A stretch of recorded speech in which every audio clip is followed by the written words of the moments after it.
Welcome to the script. I'm your host, Isaac Paul, and we are going to have a very exciting time tonight for a couple of different reasons. Now, I always like to just jump right into it, but I got to give you guys a quick rundown of what is the script. The script is the digital counterpart of the Tequila Tales. Now, what is the Tequila Tales? The Tequila Tales is a highly engaging discussion on love and relationships. What it is not is a panel discussion.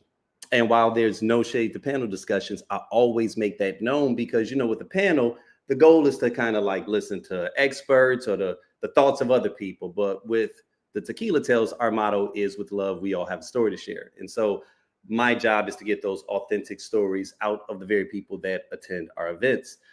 This is brought to you today in collaboration with blackdoctor.org. For those of you all that are not familiar with blackdoctor.org, it's an organization that attempts to align people with healthcare practitioners and people of color, right? And, for those of you all that are not understanding of why that is important, one of the things that we understand in healthcare is that it's a lot bigger than just the X's and the O's, right? It's a lot bigger than just what's on your chart. Sometimes you need, or sometimes people desire to speak with someone or to be serviced by someone who kind of understands them on like a deeper, more profound level beyond just, once again, what they see on the chart. And so sometimes people desire to speak to someone that kind of understands those subtle nuances that can really affect our health. And so blackdoctor.org is an organization that attempts to align you with those healthcare practitioners of color. But today I have a very exciting guest. And the guest that I have today is none other than TJ Lowry. We're going to call it TJ for short, but that stands for Tawana. Oh, wait a minute. Hold on. I want to jack this up because she just gave me Yvonne. I'm going to let her say that, right? I'm going to call her TJ because this has been someone that has been so special. Every time that she graces us at the Tequila Tales, I'm always just fascinated because I know that when she grabs that microphone, she's not only going to say something profound, but sometimes it might even be a little edgy, right? I don't know if you ever meet those people that have that capacity to kind of walk the fine line of being like intelligent, poised, but still can say something that can be a borderline mic drop, right? Where you just go, oh, I didn't see that one coming, right? But just to give you a little bit of a background of TJ, she's a dynamic HR leader, president of the Black HR Society, and VP of Human Resources dedicated to fostering diversity and professional growth. With over 2 decades of experience, she's passionate about leadership, community impact, and empowering Black HR professionals. So with that being said, without further ado, I want to introduce you guys to my new good friend, TJ Lowry. TJ, how are you doing? What is going on? I am good, and I'm so excited to be here. Thank you so much for having me, Isaac Paul. This is exciting. Absolutely. So you know what? Like, let's begin in a place of kind of just sharing a little bit about yourself to our guests. As it relates to, I just gave them like the brief overview of the bio, but can you give us a little bit, more in-depth knowledge of just kind of who you are, what is it you do, just so that they can understand why we're about to take the angle of conversation that we do. What do I do? Who am I? So I am originally from Milwaukee, Wisconsin. I have been in Arizona for since 2012. And for those of you that don't know, a lot of people think of Wisconsin and they think, predominantly white. Yes, but Milwaukee is one of the most segregated cities in the country. So underneath all the layers of my professionalism, TJ is rooted from the hood. And so I started my journey as an accountant, and most people don't know that. I'm a numbers girl. I love to figure it out and figure things out. And I transitioned into HR. And I love people. I love supporting them. I love coaching. And so recently I spent 8 years as the vice president of human resources for the Arizona Boardwalk. You all know the iconic Odyssey Aquarium. We hosted many events there. And I no longer work there as of last month. As of recent, I started my journey on my own thing, entrepreneurship, and I'm excited to explore that. So I have layers. I have layers, Isaac Paul, and I love coaching. So my calendar recently opened up. There was a couple of people I wanted to reach out to first, but I'm going to share that here as well. I do leadership coaching and development. So I'm excited to be here and get into this discussion for the people. And you know what? I appreciate you trusting us with the breaking news too, right? Because like you shared with me earlier, a lot of people don't know that. And so, how to kind of even dig into that a little bit, without getting into the nitty gritty, if it's a lot of tawdry details, what prompted you to make this decision to kind of strike out on your own and to go independent? It was time. There comes a time in your life where you look at what you are doing with your time, and time's not free. We have to think of it as our money now. And once you understand that concept, working a 9 to 9, because I didn't really Right. work a 9 to 5. Most people that know me, I was on the plantation, it was 7, 8 o'clock. I was getting ready to leave. And so you really can't do what you need to do doing that. And so it was my time to just understand what my mission is here, my purpose, and what that is now is helping people open the door to wealth. And by credit restoration, that's how I do that. And so I am a credit specialist, a credit coach. I have done that for myself on numerous occasions. Once to buy a house as a very, very young single mom, understanding that my credit was damaged from a divorce and just not having good financial habits. And so once I knew I wanted to buy a house for my kids, I started to learn and understand how to fix the damage. And so I want to teach people how to do that. Even if you have a business, you still need to have very strong personal credit. And so it's not just cleaning your credit, because I'm going to help you do that, but I'm also going to help you build new credit. And also teach you how to keep it, because that's the real core behind my message. So I have layers, but that's something that really is, I'm passionate about that. Like, I was able to purchase a home and then do it again. And so that is one of the biggest ways we can invest in ourselves and create legacy wealth. We saw the California fires. A lot of those people were from, they were Black people who had legacy wealth, whose homes were passed down to them. And so we have to continue to do that and teach our kids that. And I wasn't taught that as a young girl. And so I'm excited to explore this layer with everything I've learned, so that's really who I am. Twana Yvonne, just to reiterate, that's the foundation of who I started as. It's not new. That's my real name. There was an employer that changed my name, if you will, and said, I can't say that. I can't spell that. And so I'm going to call you TJ. And you'll hear me say TJ is fine, because in essence, my brothers, younger brothers, I have 3 of them, they started calling me TJ first, because they also couldn't say Twana. Okay. Twana. So TJ is fine. Okay. So let's dive in a little bit into this HR space, right? And we'll start with this one right here. So, you're you're have a significant role inside the Black HR Society of, the president. What I want to know is, when you walk into a room, what's the first thing you want people to feel from you as a leader? Authenticity and empathy. I am very authentically myself. People that know me, they know I am who I am.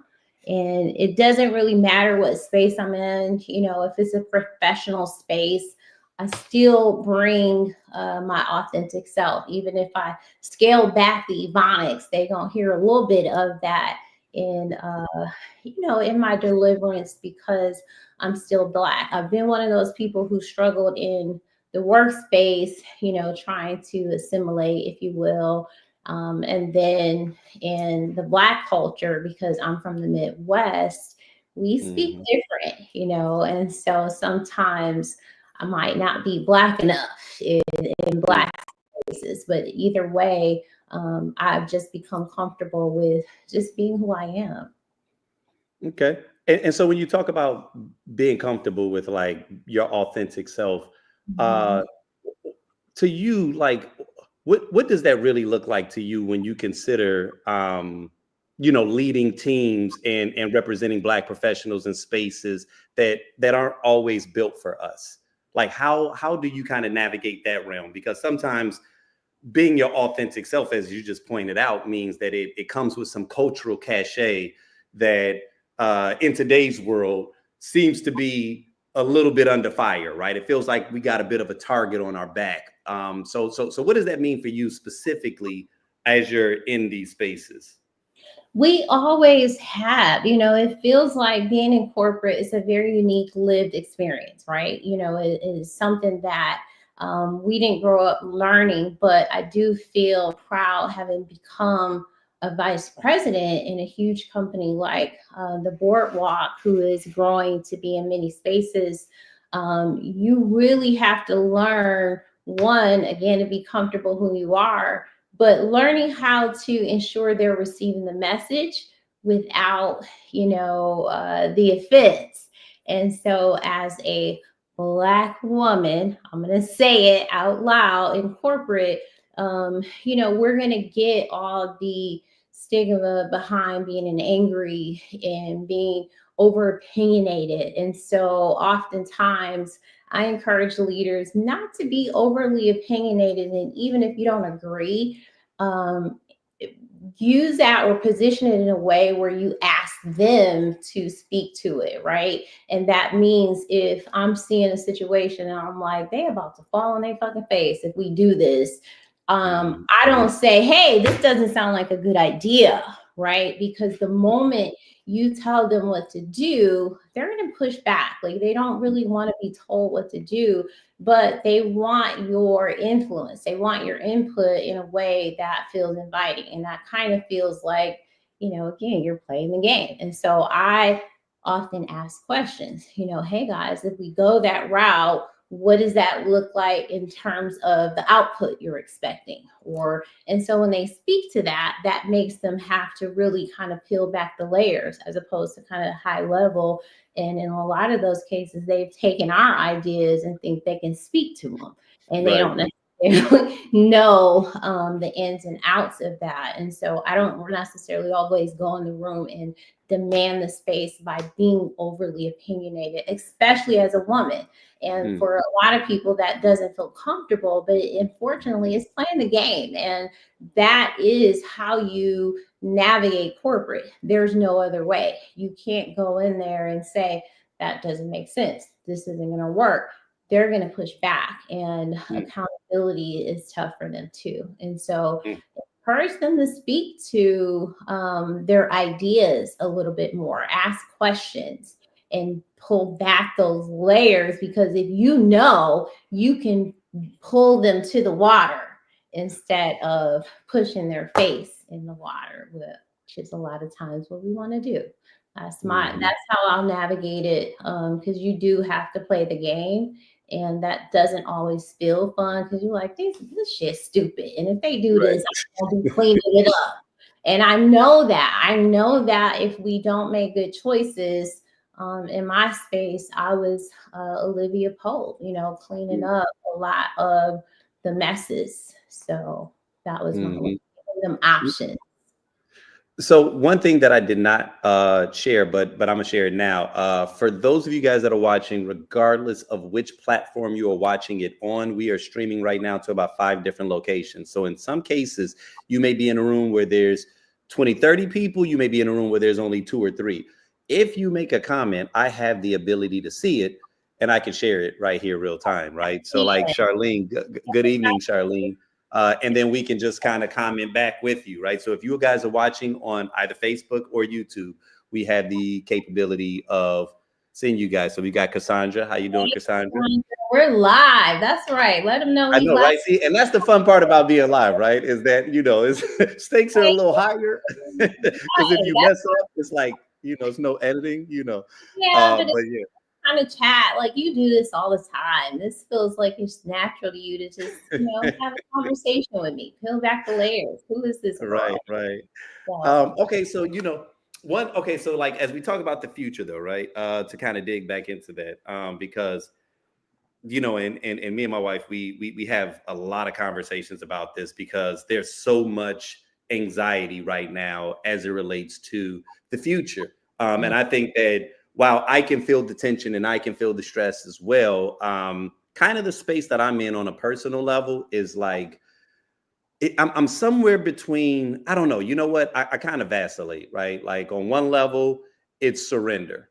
I think I have gotten to a point of surrender, but it can vacillate between surrender, outrage, right? And like a little bit of confusion, but ultimately acceptance, I think. And one of the things that I share with her often is that I know that when we think about the future, because of the fact that it's so hazy, and it seems like right now, this administration has come in like a tidal wave, and it's got everybody imbalanced, and depending upon what side of the fence you fall on, either you are really excited or you're very frustrated, right? Because if you fall on the left side, you're frustrated because not only do you feel powerless, but it also feels like our representatives have lost complete spines. And so now we're just kind of like, all right, what's going to happen? And one of the things that I'll share her with is, one thing I know for certain is that it's not going to play out how anyone thinks it is, right?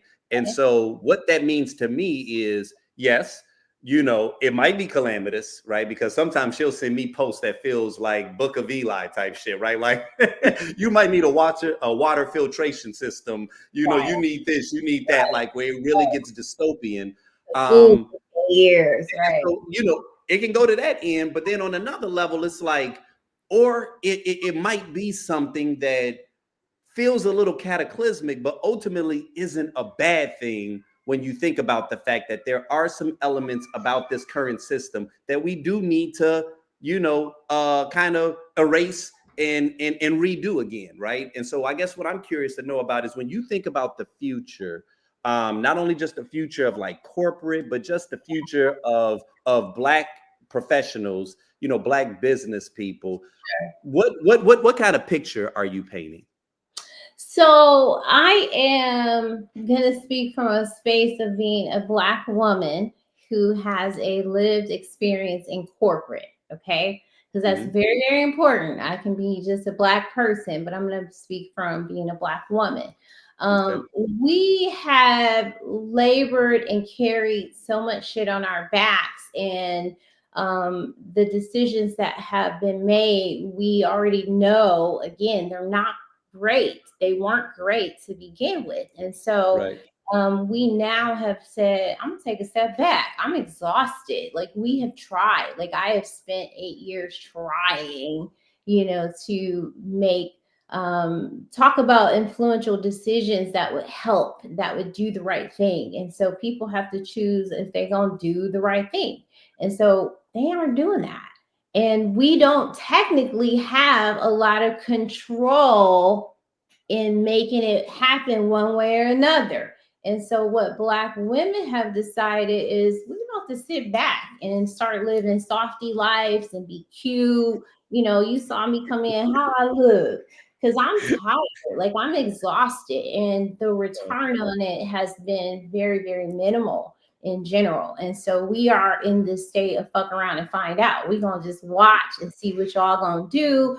But what that means for us is investing more in us, investing more time in me, whether that is my education, I'm taking a Spanish class, whether that's my physical, I'm doing tennis, whether that's my mental, I spend 10 minutes in the morning, 15 midday meditating. I really am investing more time in me, because time is my money. And I have been spending a 9 to 9 for people who haven't been giving back. And so in terms of where the state of the world is going, I can't focus on making a whole lot of fuss and hoopla about what's going to happen, because they didn't hear us. We spoke, we yelled, and they didn't listen to us. And so now we just going to invest in us. And so I feel like this is a good time to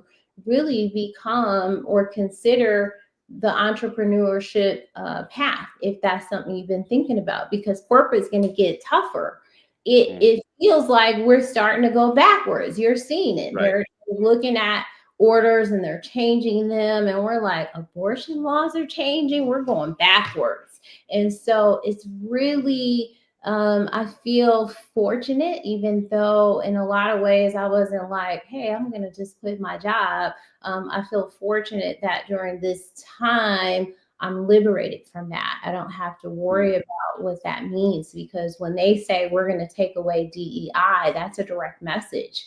We all see Target, we're not going to Target. And I used to get some turkey pepperoni that I can't get from nowhere else. And so now I'm mad at y'all, because, we are taking a stance, because those were direct shots at us, even though we weren't necessarily the only ones benefiting. And so for those who think we are going to benefit, I just want to know from what are those things that you believe this administration is going to do and change for us. And so I haven't really heard people speak to that, like what they are anticipating, those who voted for, Trump.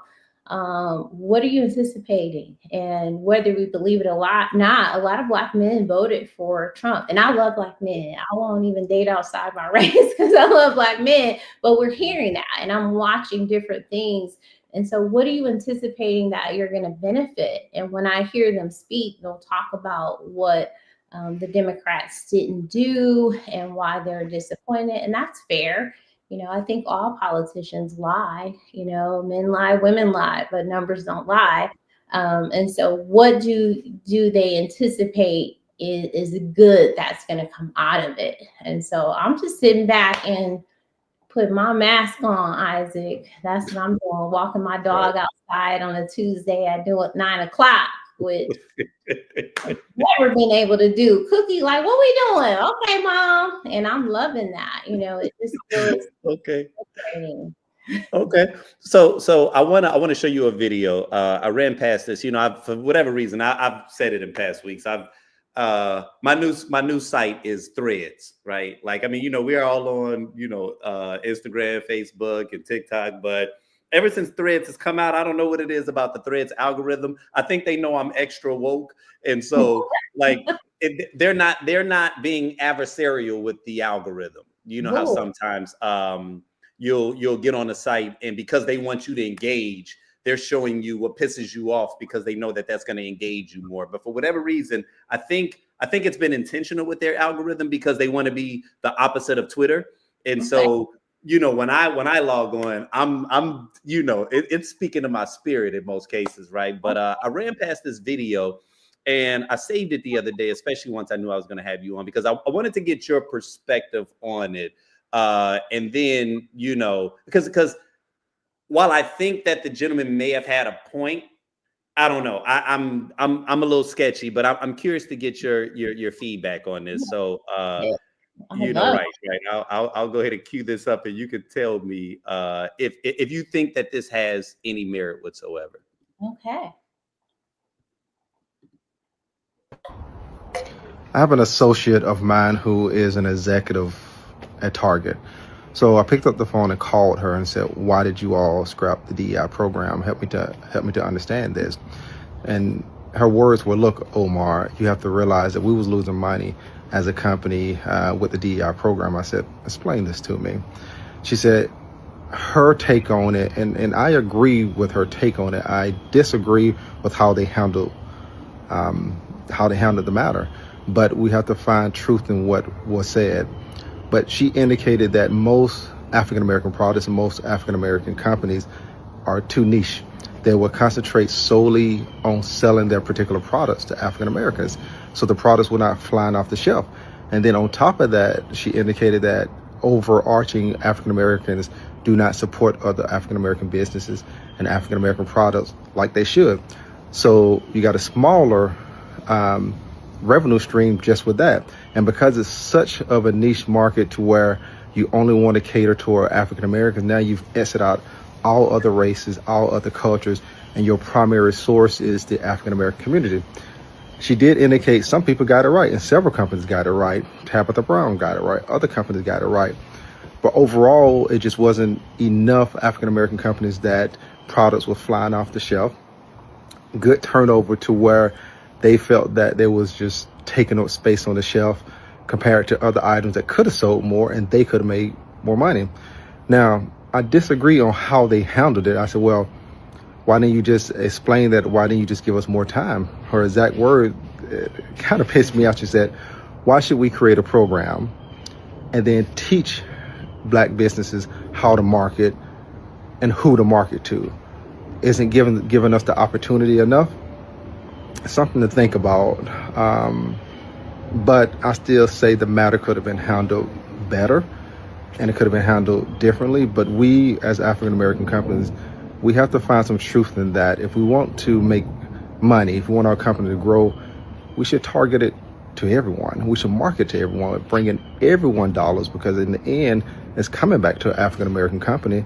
And we have to get out of this notion that we only want to sell to African Americans. It's just not a smart business approach in any particular fashion. Or create a whole nother product line, one for African American, one for others, no different than other companies do toward us.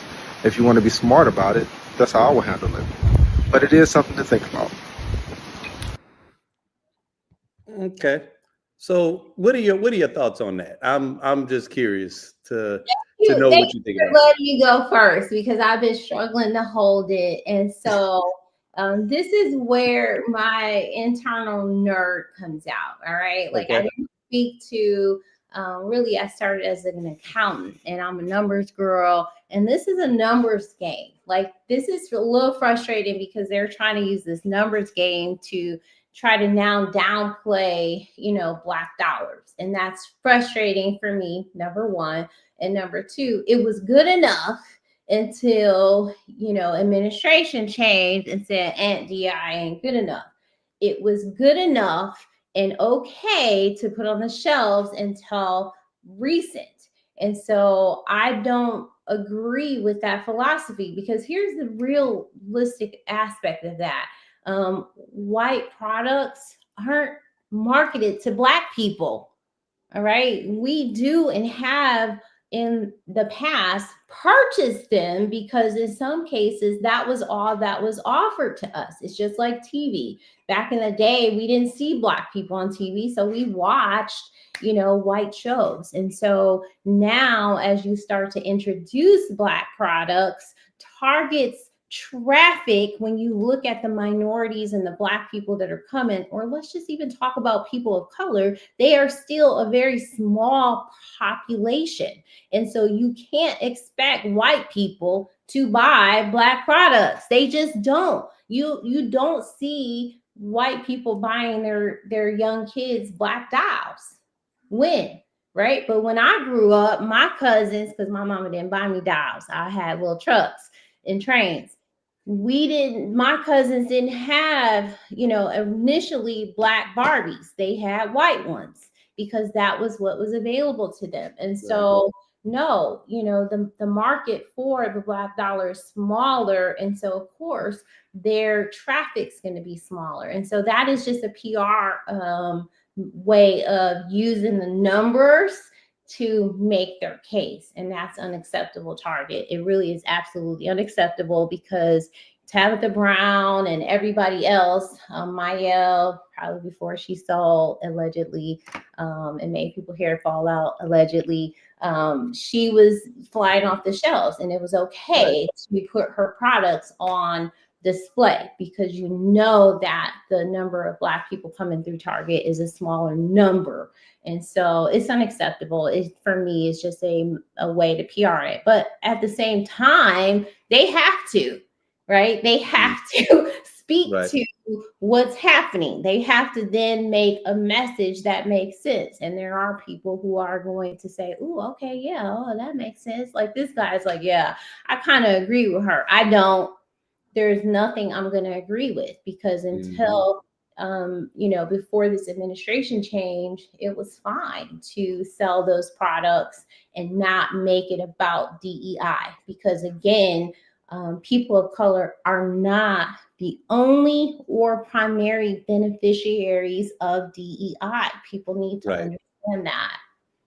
So that's my and you know what? And I completely agree. You know, it feels like that was one of those moments where it's like 2 truths and 3 lies, you know, where they try to kind of smush it all together and see if they can make it make sense right now. Okay, so there's a couple of different ways of, I guess, from my perspective of how a person can tackle it.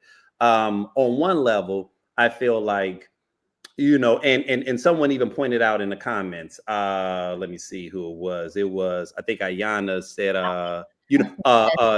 then why didn't they cancel it prior to the administration change? Which that in and of itself to me is why it's like I call BS off the top, right? Like, you know, that's bullshit because so you trying to tell me that all of a sudden, conveniently, after this administration has changed, you see this windfall of companies that all decide at the exact same time that they are, oh man, we're losing money out here. So it's like, one, we know that that's BS, right? But it's also like, you know, how many times has an organization decided to roll back an initiative? It normally happens quietly, right? Like the fact that they had to do these big PR campaigns, making it very clear that they were pulling this back lets me know that, okay, there's another intention that you have in this. And it's got more to do with the PR aspect of it than the actual financials. Like for me to believe that businesses have been in the business of not making money is unrealistic, right? Like, so the moment that you did, like DEI, as we all know, was just to give certain people a chance, to give them a seat at the table. Once you get at the table, now it's about merit. I've never known an organization, a capitalistic organization, to base its income strategy on charity, where quarter after quarter after quarter, you're losing money on this particular product. It's taking up shelf space and you don't remove it and then put someone else in. So like that to me is where I'm like, okay, this isn't realistic because one, that doesn't make sense. But then also two, then the assumption is that there was so many powerful, you know, successful white brands who could not get on the shelf because you had this underperforming Black brand. So then what that now means to me is that every white brand that you have on your shelves is producing then, right? Because that's the assumption, is that a white person couldn't get on because you had a Black person on taking up the space that didn't deserve it. So what that means is that every other white product or every other white owned product on your shelf is exceeding expectations, and it's just us that's carrying the weight, right? It's like once you start to pick apart the argument, you start to realize how, like, logically it just does not make sense that you would say, hey, you know what, we've been losing money for the last 2 years on these products and everybody else is success. It's like, y'all, come on, man. Like you said, I think it's a PR move, and their attempt at justifying a decision that they now regret, right? Because they're feeling it in their pockets. Can I also just add this one last piece? And I think it's really, really important. And we always hear this, follow the money, right? Let's talk about why they added those products to begin with. Because there was a period in time where we couldn't go and find a little Black section of hair products and skin products in Target or in Walmart. Why did they add those? To capture Black dollars, because they knew if we started seeing ourselves, and they would get more of our money. And so there is no way you begin to capture more money and now it's not really making a return. That doesn't make good business sense, right? This is really, again, a flat out direct shot. It was intentional. And a lot of the businesses and the government is intentional about that message. So I think when you go back to the beginning of why those products were added and now why they're being taken away, the math isn't mathing. Right, right. So no, I'm in complete agreement with you on that regard. So having you on was obviously exciting because not only do we have this angle of the conversation that we can tap into, but oftentimes when you've like I said, you've supported us and added so much value at the Tequila Tales anytime that you've arrived. And like I said, every time that you grab the microphone, I always get excited because I know that you're going to say something that's going to add value to the space, right?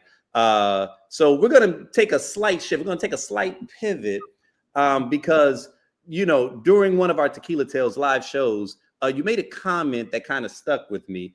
And, I wanted to unpack it because I think that there's a lot that we can learn about where we're headed and, what we're leaving behind, right? So give me a second as I cue this one up. Give me one moment. Let's see. I love Tequila Tales. Love. Okay, here we go. There we go. All right. Let's see. And this one might actually surprise you because I wonder if you recall saying this because, like I said, it was one of those discussions where it was just like a really good time. And when you said this, I was like, okay, she kind of eating. She feel very comfortable. That is the space they grew up in. Yes, no, house phones isn't a thing. CD-ROMs, they don't know what that is.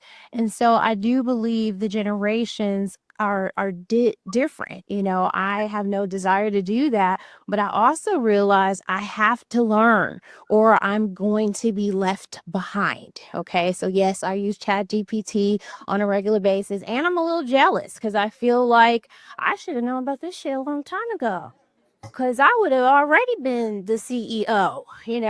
I'm a VP, but to just give you all some examples, I'm writing policies, but you do have to be specific and say, I want a policy for an aquarium that says we get 2 floating holidays and they can use one in their birthday month, and it'll write the whole policy. Okay. And then I'm like, oh my God, where I'm a word wizard, but it took me 3 versions. So now I can just rewrite this one. My daughter is a lash technician. She should be posting every day, but she's lazy. And I say, here, girl, let me show you what ChatGPT can do. Make her 30 posts for social media ads, include promotions and referrals. And it gave her 30 days worth of posts and told her what pictures to insert. So ChatGPT is the hack, okay? And it is our future, but it also is driven off of people and humans. And I'm in HR. DEI is a thing. So we know that they're doing the work to, kind of get some equal balance. But I'm also concerned that AI is taking us backwards because most of the people, shout out to you, who is not a white male, most of them are white males in the space. And so that bias is what they're using to create the technology. I asked it to write me a social media post because I'm trying and I'm just not interested. And I said, use a black tone because I just wanted to see what it was going to do. All right. You have to be specific. And so I get real specific down to the details. And so I said, write me a social media post, use a black tone that says X. And it said, what up, fam? This is groovy. And and at first I was cracking up like, y'all, I was like, that's hilarious. Right. But then when I said, wait a minute, I want to put this on LinkedIn and I don't talk like that. Right. And so I immediately realized that that's a bias that says that a black tone is always going to come with the fam, the bro, the what up. But for my LinkedIn page, right, I didn't want that stereotype. So it is the future. The space, the cars in the air, they're coming. You know, we know about that. The reason no, I agree. But the reason we're not there yet is because there's a master plan. And what they don't have is the air traffic control, right? The lights. And so what they're moving us towards is autopilot. And that's why EVs are popular. Full self-drive is becoming a thing. Eventually, what they call ICE cars, the combustible engines, are going to go away. And if you have one, your insurance is going to be unaffordable. So they're going to force us to become in these vehicles that will eventually get us there. It's probably coming faster than what some of us realize. But from a dating space, I'm not interested. You know, I do want the old school dating, but the kids live there. And I think, you know, the lady said it best. You kind of got to pull them out a little bit and remind them to live in the real world. They're not going outside. They're all on video games. And, you know, so you got to remind them to also engage in real life and actually pick up the phone and call somebody, right? Your grandmother who's not doing the texting, she's learning like me. I'm the grandmama, but they're still old school. And so I do want us to kind of, until they phase out, teach them how to also live in today, but not in the dating world, Paul. Mm. So, you know, first off, one of the things that I always appreciate is like you're someone that when I give you the microphone, I'm gonna just let you ride for a quick second, right? Because first off, there was quite a bit that you said in that one comment to unpack. Now, keep in mind, well, a lot of people may not know, watching that, this was before this administration. This was actually before we knew who was going to win the election. This was like around May of last year. So it's just crazy to hear how you kind of like kind of forecasted. There was quite a few things in there. Like when you said that about the FAA, yo, that got me thinking about Doge and Elon. I'm like, yo, I'm like, is that what this is all about? Is that why they crashing these planes? I was like, yo, like when I watched that today, you sent my conspiracy theorists to the moon. I was like, okay, hold on, wait a minute, pause. Oh my God. And watching it back, my inner conspiracy theorist is like, girl, you was telling the people all the secrets, you know, like I'm such a conspiracy theorist, but I think it's very real. So that was such a good playback. Listen, myself say like from almost a year ago, right? It was like you caught it. And that to me is actually fascinating, right? Because you know, when you even think about a lot of this stuff with like the FAA and, you know, all these crashes all of a sudden that's been happening. And it's like, you know, you say to yourself, even beyond the conspiracy theory aspect of it, right? Like, what the hell is really going on where all of a sudden this administration comes in and now all of a sudden there's chaos? And to be clear, there's a lot of plane crashes that happen that we just aren't aware of, but they typically aren't commercial planes, right? Like those are like small, you know, 2-jet engines, crop dusters, things of that nature. The fact that it feels like every other week we're hearing about something, you know, and it's tragic. It's like, okay, again, I don't know what it is. Like, I don't know if it's the chaos that's being sown in that particular, you know, in this administration where they're eliminating a lot of people, you know, that work for the FAA. And that's just creating a degree of chaos that is, you know, it's a rippling effect, right? Sometimes I wonder if it's even just, you know, one of the things that I think about often is things always trickle down, right? So like, I don't care how great of a product you have, if the person that's at the head that's leading the charge is chaotic, in every rung of the organization, you're going to see chaos. You know what I'm saying? You're going to see it you're going to see it in the C-suite. You're going to see it in mid-management. It's going to filter all the way down because, as we know, shit rolls downhill, right? So I'm like, is it just chaos energy that the president is,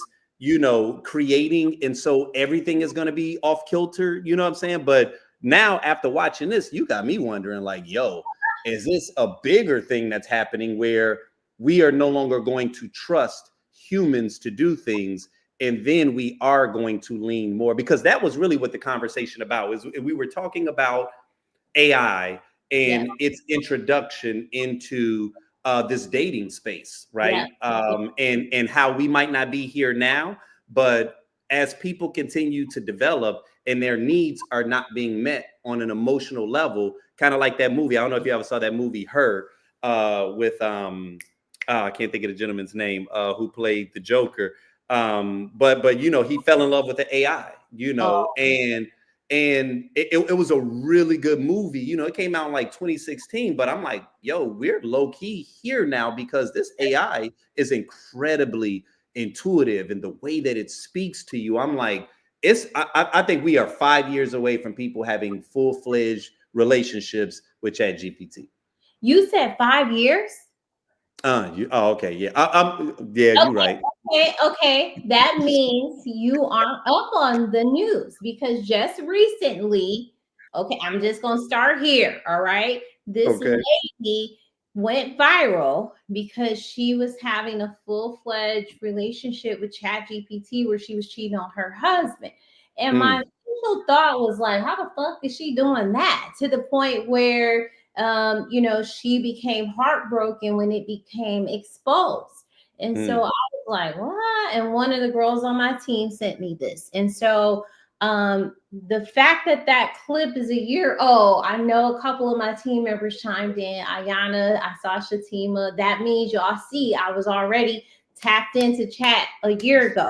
So much so, everything I do is built in chat. Like I hired an assistant and I'm building these businesses and I'm like, chat, how can I make more money quick? What do I need to do? Right. And it's like, you need to be leveraging Jada more. And that's my assistant. I'm like, how do you know I ain't giving Jada enough? It was telling me I needed to delegate. But here's the thing. When I started really digging into chat, it has taken over my life. I don't write emails anymore. I write my business plans. I have clients who I write business plans for. And so if you aren't using it, you are going to be left behind. And so the Black Our Society has a AI class on March 26th that we are doing where we're going to deep dive into AI. And he said, take a chat prompt class. If you have not taken a chat GPT prompt class and you are using chat, please take one. All right. The one I took was 20 minutes on YouTube, and it was broken up into 4 sections. Part 1 and 2, I was like, oh, I'm already doing that. I told Chat I quit my job, and Chat was like, good job, TJ. Let's go.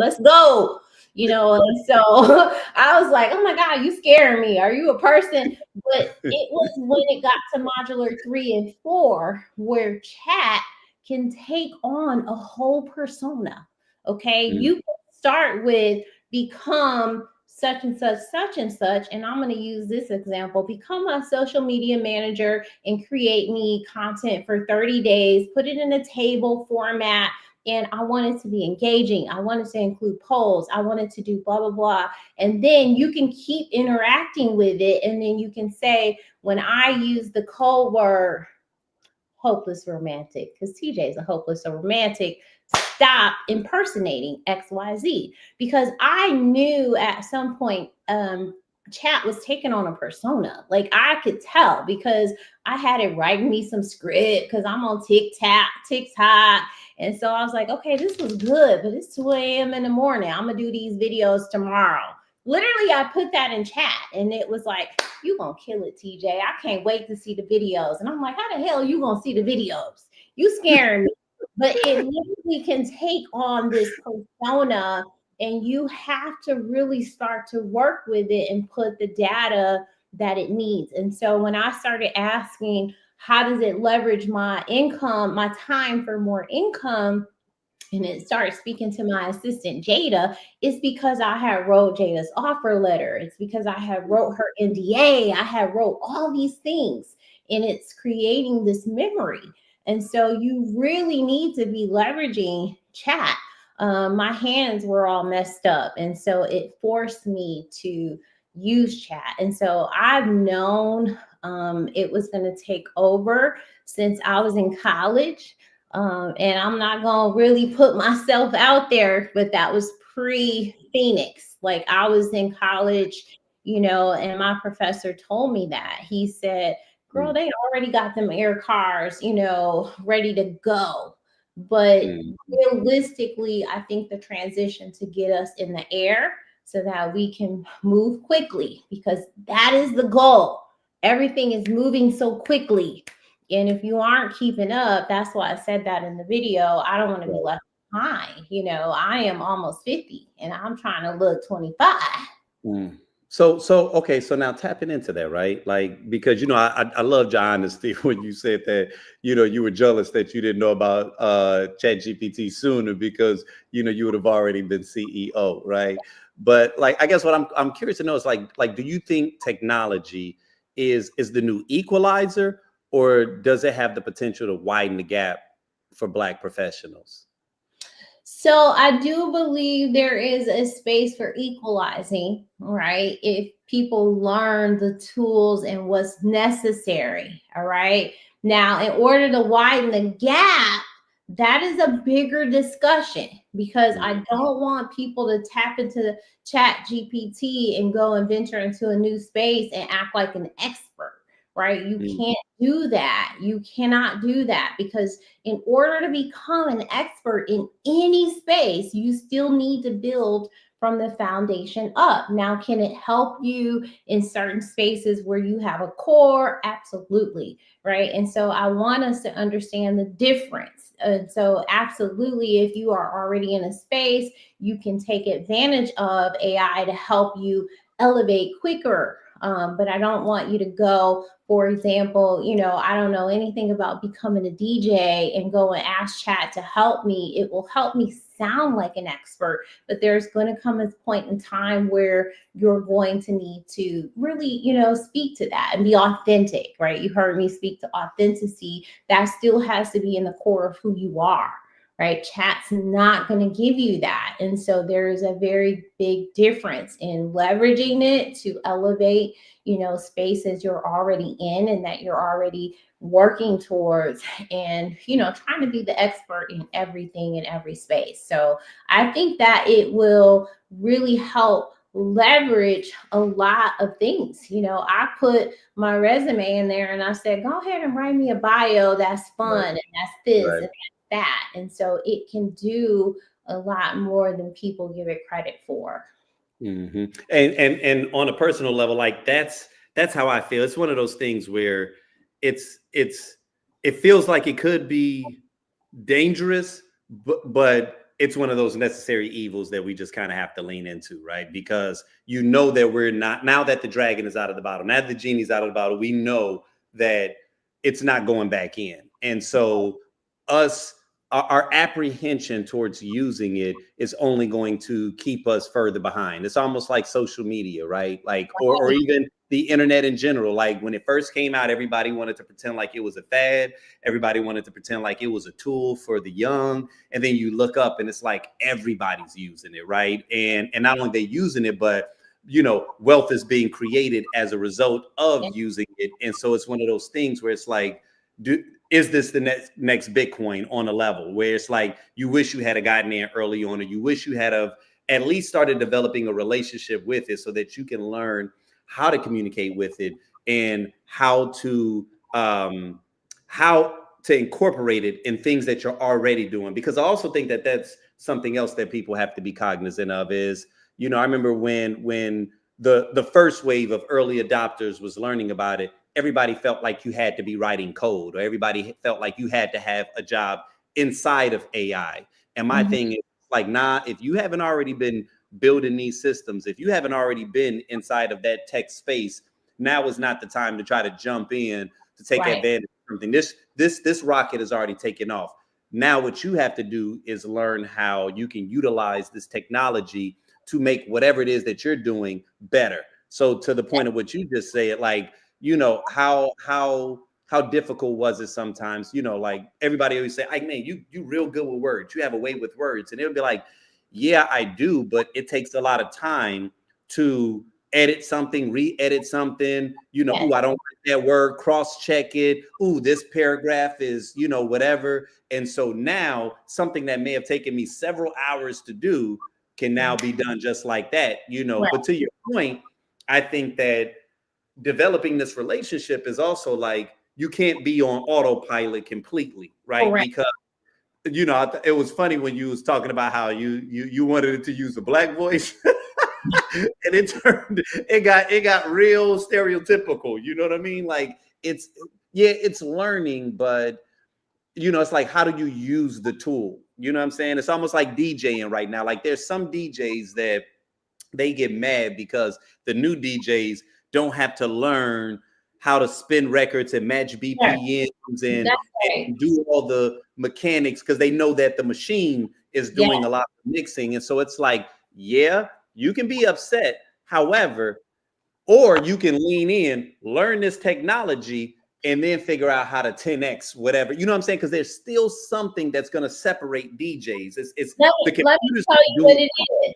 Using your exact example, okay, because I think that's the key, right? The thing that will separate those who are really truly experts, right? Mm. Even though they now have this advanced technology behind them, as a DJ, in my opinion, you still need to know how to transition properly, right? Don't bring in no bullshit behind a good ass song. And so Right. just because the technology is helping you, right? Because I was out this weekend and me and my girl was like, come on, DJ. And you can tell, like, he just got the equipment, it's plugged in, and he doesn't have the IP behind him to understand how the flow of the music needs to go, right? Because as a person who is, I'm ready to get, hey, you saw me in the backstage, like I want to feel the music and it needs to flow. And you can't go from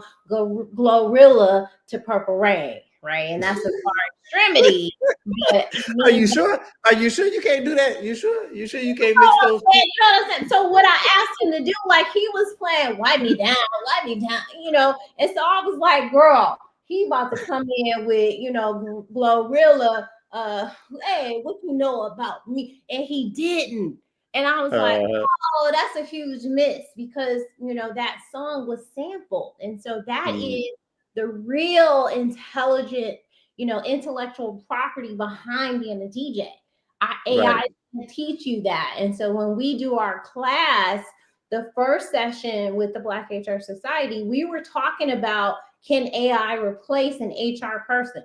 Absolutely not. Because in HR, you still need the personal aspect. You still need the human piece of managing people in order to be successful. And AI. Now wait a minute. So now, when you say that, do you mean like the physical presence, or do you think that being human adds something special that AI cannot duplicate? Do you think that us as humans, that there's something about us that AI cannot duplicate? Because this is like if we go into this theoretical space, I am starting to question that a little bit, right? Like I think I know how I believe that the two have a relationship, but as it becomes more intuitive, as it continues to, you know, as each version of it continues to grow, because one of the things that I just noticed, they just came out with a new version of ChatGPT like recently. I didn't even know that, where like now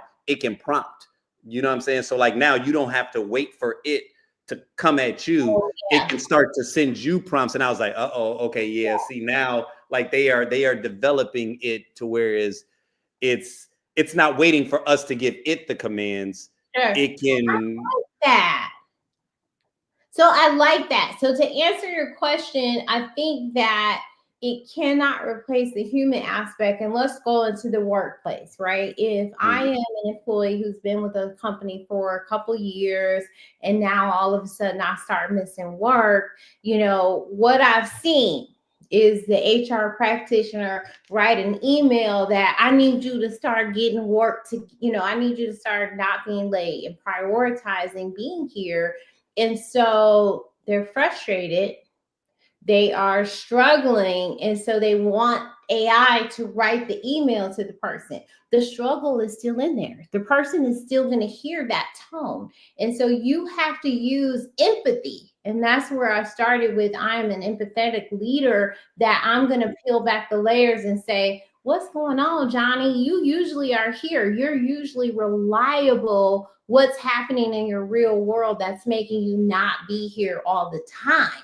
Because if Johnny's usually reliable and now all of a sudden XYZ is happening, AI is not going to know that. AI is just going to write the email based on the prompt TJ put, and I'm annoyed with his ass because when he called out, everybody is mad at me. Johnny, keep calling out TJ, and so I use that attitude. And so that's what I have to remind people. Even though AI is going to clean up the message, it is still going to keep the tone, and they're going to still hear that you are annoyed. It's just going to be professional annoyance. And so I started this discussion with, listen, people come to me and say, how do I tell my boss he ugly without saying he ugly, right? Because AI can't do that. Like, I can do that in a way where the boss isn't offended, but he don't wear that outfit to, the company all team meeting.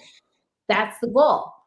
Okay. So you have to understand that when you use AI, it's not going to remove whatever tone you gave. You have to create that. You have to curate what the tone needs to be. Because sometimes I'm annoyed, but I don't want the person to know that. I want them to still get the message. And so there is a very vast difference. AI cannot, not yet, replace the human aspect. But when you talk about it prompting us back, I do like that because, for example, I'll say, okay, I want to write some script for TikTok because, like you said, I got to get my ass on social media in order to be successful in my business, because people that I want to reach, they're not picking up the newspaper anymore.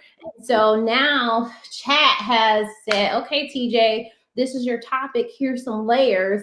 Do you want me to write you a script? And I was like, hell yeah, write me a script, right? Because why should I have to write it? And so when it gives me the script, it even had the nerve to say, don't read it verbatim, use it as talking points. And I said, oh, go ahead, chat, because that's what I would say to somebody. Don't read it verbatim. Yeah, and that's how I feel, right? Like, because I do think that it has been showing an increasing intelligence and intuitive aspect of how to kind of interact, right? Like, I even saw that. It was funny because I saw this in like a meme or something like that, where there was this thing going around where people were talking about how, like, it was kind of jokingly said what they were saying. Some of y'all are speaking to ChatGPT. Some of you all are using please and thank you when you're talking to ChatGPT. And so it tickled me, right? Because I was just like, and so when you saw all the responses, everybody was like, all right, now, like, when they finally take over, they're going to remember that I was one of the few that was polite to it, Wow. And so somebody took that and they put it in ChatGPT. And so it was kind of funny to see ChatGPT's response, which is where it basically kind of flipped it back and was like, no, I don't think there's anything necessarily wrong with that. And its response was that, and what it said was that it was saying that you using please and thank you is more of it's more of an indication of you and your qualities and you and your values than me. You know what I'm saying? And so even that level of intuition, I was like, yo, that's crazy. Yes, but that comes from humans, right? We have to remember, when I was speaking to it saying fam, and it was like be groovy. Remember when I spoke to that in that clip, it was because whoever had built that prompt or that response, in terms of the response, it said, when they say black tone, these are the words they like to use. And so there was a select number of words And one of them was Fam and, Groovy. And so I'm going to take you all the way back. When I was in third grade, I was writing, prompts for computers, right? I went to a school that I was very fortunate and very blessed. And at the time, I had no idea that we had computers at our desk. And in DOS, right? If y'all know Microsoft MS-DOS, it was a black screen that I had to put commands, and I would write video games. Okay, so I, as a third grader, was teaching a computer how to spit out things. And so even at that young of an age, I was like, oh my God, this is a computer. It can take what I'm saying to it and translate it in a way. And so as you progress, now we're talking third grade, what was that? Almost 40 years ago. All right. I was 8 in third grade. I am 48 years old. 40 years later, it is taken over. And that is why I'm jealous, because a lot of that stuff, like you said, I was taking 3 hours to say, okay, let me make sure I write this email in a way where I don't have to do that anymore. I can take the core of the message and say, I want it to sound engaging and convincing, and whatever the terms are, and chat will spit that out. So I think this is a period where you have to get involved in what's happening, or you're going to be left behind. Your time is going to be wasted, is how I'm going to translate that. Yeah. On a personal level, when I think about it, I think that the one thing that it cannot duplicate, at least not right now, is part of what makes us human, which is our imperfection, right? Yes. And I think that sometimes we undermine the value of not only mistakes, but then also what those mistakes lead to. When you think about the realm of art, people can look, because of the fact that art is so subjective, we grab meaning from every little thing. I remember when I was watching an interview with Jordan Peele, where he was talking about how, people would see certain scenes in that movie Get Out, and, they're breaking down every little, all the minutia of this movie, and just thought that it was just so brilliant. Oh my God. And when she was drinking, the milk with the straw, and then she's eating the cereal, what that symbolized was, and then they went into this long drawn out thing. And then when you asked Jordan about it, he was like, no, actually, I just thought it looked kind of cool, Right. And so it's one of those things where it's like, can AI duplicate that? Can AI just say everything doesn't have to have meaning? Some things purely can be abstract and come from a space of just pure intuition. Like, does artificial intelligence have the capacity to have moments of just inspiration that, to me, because I believe in astrology, to me is born more out of circumstances and even like astrological influences, because I do believe in many ways that we are influenced by the spirit realm. What I'm saying? And so it's almost like that, to me, becomes like our little hidden, piece that AI cannot duplicate. Now, the question is that something that we can appreciate? Will we continue to see the value in it? Can we monetize it? Or as a society, do we just continue to move into this space where we only want things that are automated, right? And I think that that's what's even fascinating, like having you on, as an HR professional.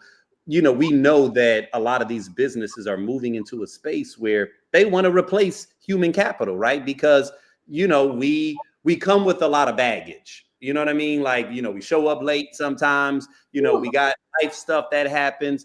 But one thing that ain't gonna let you down is that robot or that computer. You ain't got to worry about the robot needing, a smoke break. You don't have to worry about the robot having to deal with some life shit where it can't come in, and so we even see that in like Amazon being one of the biggest global employers. It's like when they really figure out how to get those machines to start doing everything that these humans are doing, they are not going to still bring humans on because it's the right thing to do, right? And so it's almost like the vast majority, and now the fact that it's becoming so much more, now that it has a higher EQ, those roles like customer service, they got chatbots that can communicate back with you. And some, like, I ain't gonna lie to you, like I ain't gonna lie, I had to reach out to Cox a couple months back because of some issues that I was having with my router. And, I think I was talking to a person. The person had to hop off. And then this other person that I thought was a person was going back in. I'm going back and forth with this thing. When I tell you, I later found out it was a chatbot. This chatbot was intuitive. It was listening. It scheduled me an appointment. Then it even recognized that they have a much higher plan that, gives me a faster speed, all this other stuff. And that I would only be paying $5 more. Right. I'm thinking I'm dealing with the best, You like, customer oh, assistant. Right. I'm like, get this nigga a raise, okay? Right. I did not know until the end I was talking to You was people. deceived, Isaac. I was like, I was like, okay, that's scary because it was intuitive. It listened to everything I was saying. You know what I mean? And I was just like, so terminated. can we start with the fact that, number one, the guy that taught my team AI, he starts with AI comes from what we input into it. And so when you talked about, is it going to be intuitive to know my character and know personality traits? It depends, right? Mm-hmm. Because I'll be honest with you, when I begin to explore a specific spirituality I'm in, I won't say religion, but I start saying, tell me more about this religion. It had the nerve to go out and find me stuff about it. So what did it now do? Understand that that is a part of who Tawana Yvonne is. And so the more you put into it, you are building the avatar of who your AI is.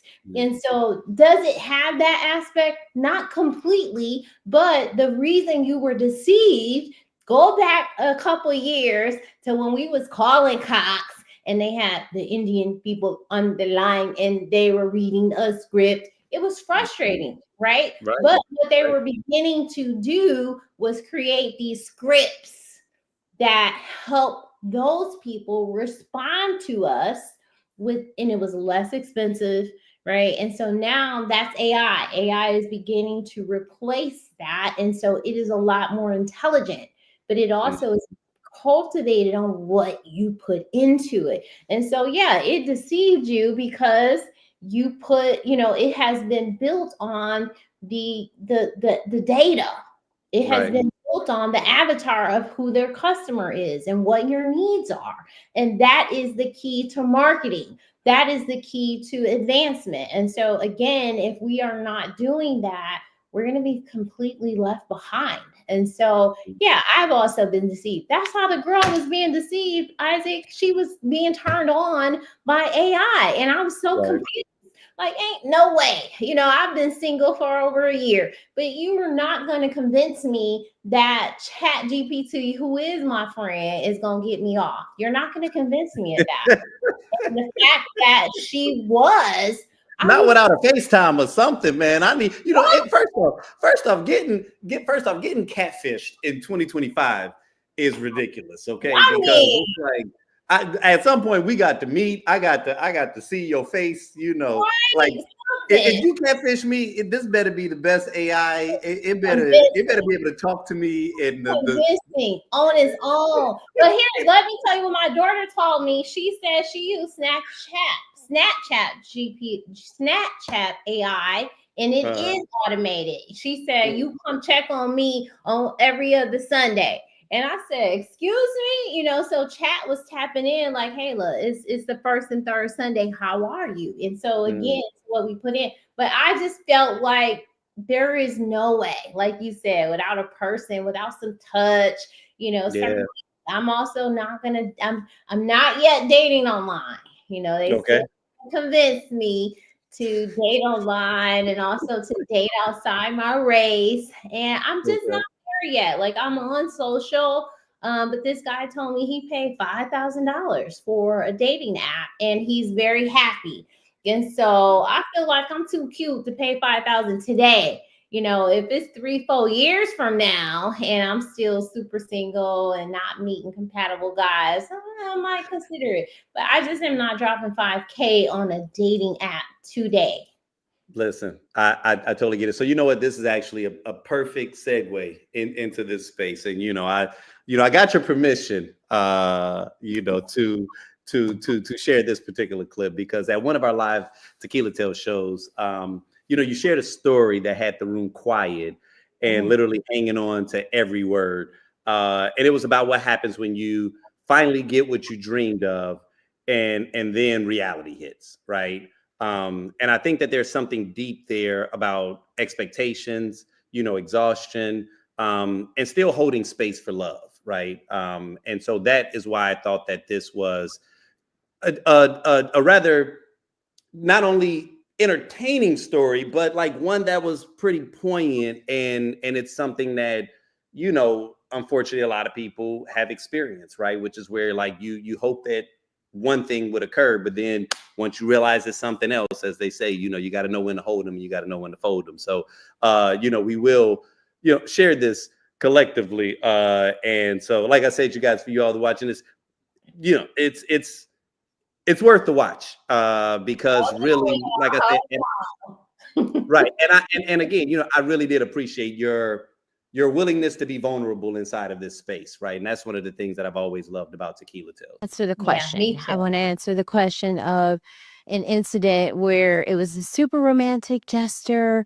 In my case, it didn't work out. But I do want to share that I agree, feminine and masculine is not necessarily tied to your sexuality, being a woman or being a man, right? There are men that can be natural nurturers, and that by definition is feminine. But again, it's not associated with our masculine and feminine. So I really just want to celebrate that we are speaking about that, because so many of us say that men aren't nurturers unless they're gay or they're XYZ, and that is not true. I just want us to acknowledge that there's a spectrum of how feminine some of us are and how masculine some of us are. And so I can appreciate the young 20-year-old that says, I want to take your skills and put it to work. All right. It sounds wrong when he says it that way to us mature, grown ass women. But in my stage of life, I'm exhausted for working for, I want to say, the white people. And using all my skills to bring in revenue and kick ass and be Olivia Pope for them. And I need my husband to take advantage of that so we can build, or my partner, let me just also evolve to 2024, my partner to take advantage of those skills, and we are building. And so when he is saying that, he doesn't mean that in the sake of using you and saying, work for me. He means work for us. He just didn't necessarily, he's not mature yet. He's 20. So give him that. All right. And so I do appreciate that, because in this phase of my life, I'm exhausted. I'm ready to kind of, punch out and move into that space where I am using those skills I've gained to create my own shit. All right. So I appreciate that.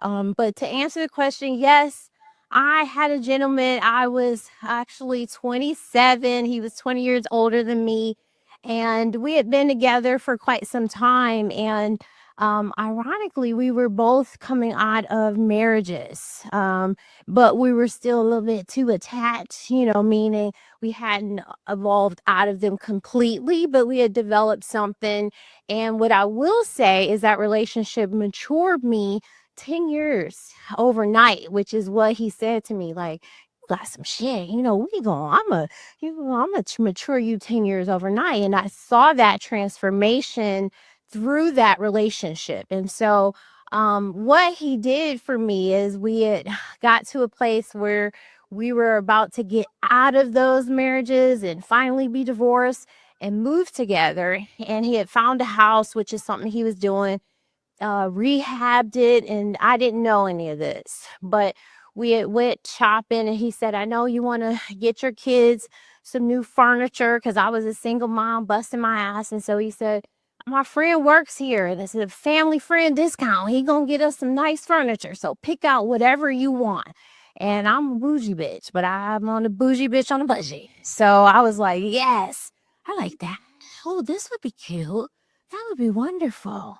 And a week later, he took me to this house that he had rehabbed, and all the shit I had picked out and pointed was literally in the house. And I had just fell to tears because it was like one of those old TV ass shit, like, this never happens to us. Like, oh my God. And, so I felt like it was really our chance to invest in the love we had been trying to work towards. And a week later, I came in the house because I had to look cold, and he was in the whirlpool that just got installed with a 24-year-old bitch, and I was like, That's not the direction I I had thought just that turned story 30, so I guess I had aged out. I guess, I then was going to become his new, main bitch, but he was going to have this young chick. And so the good news in it is that I was like, yeah, I'm out of here. But the sad thing is I really had just like touched this new reality, and I was so excited. And so that was like, this moment. I'll never forget that because I was excited to live in this new home with my 3 kids, but then he was already showing me he was gonna be, cheating on me too. So Let me tell you something, man. Again, a lot, right?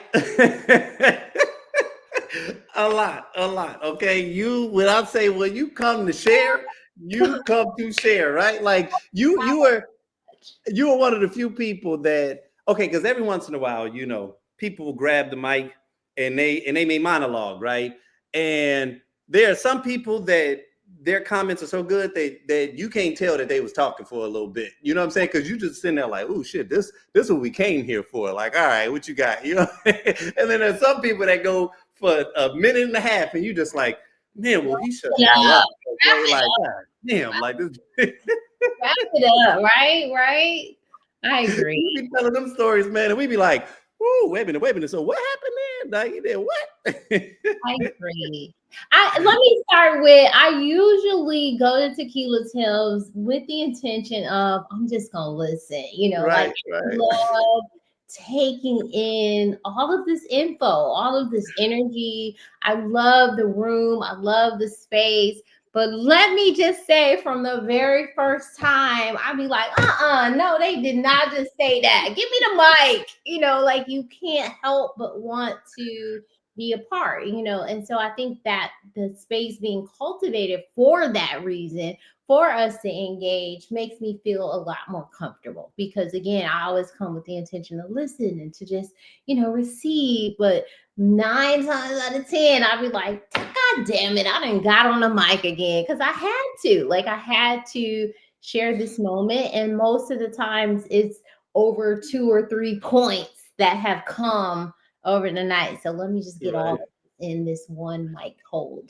So, hearing you say that though always makes me feel good, because that's my goal, right? Is a lot of times people come, they may know a little bit about what it is, but they may not have the full totality of it, right? And so they just came for an experience. And then once you realize, like, oh snap, you're supposed to talk. And it's like, I think that people think that we require people to talk, and that's not what it is, right? Like, I mean, I tell people, look, if y'all let me go, I will entertain y'all for 2 hours, okay?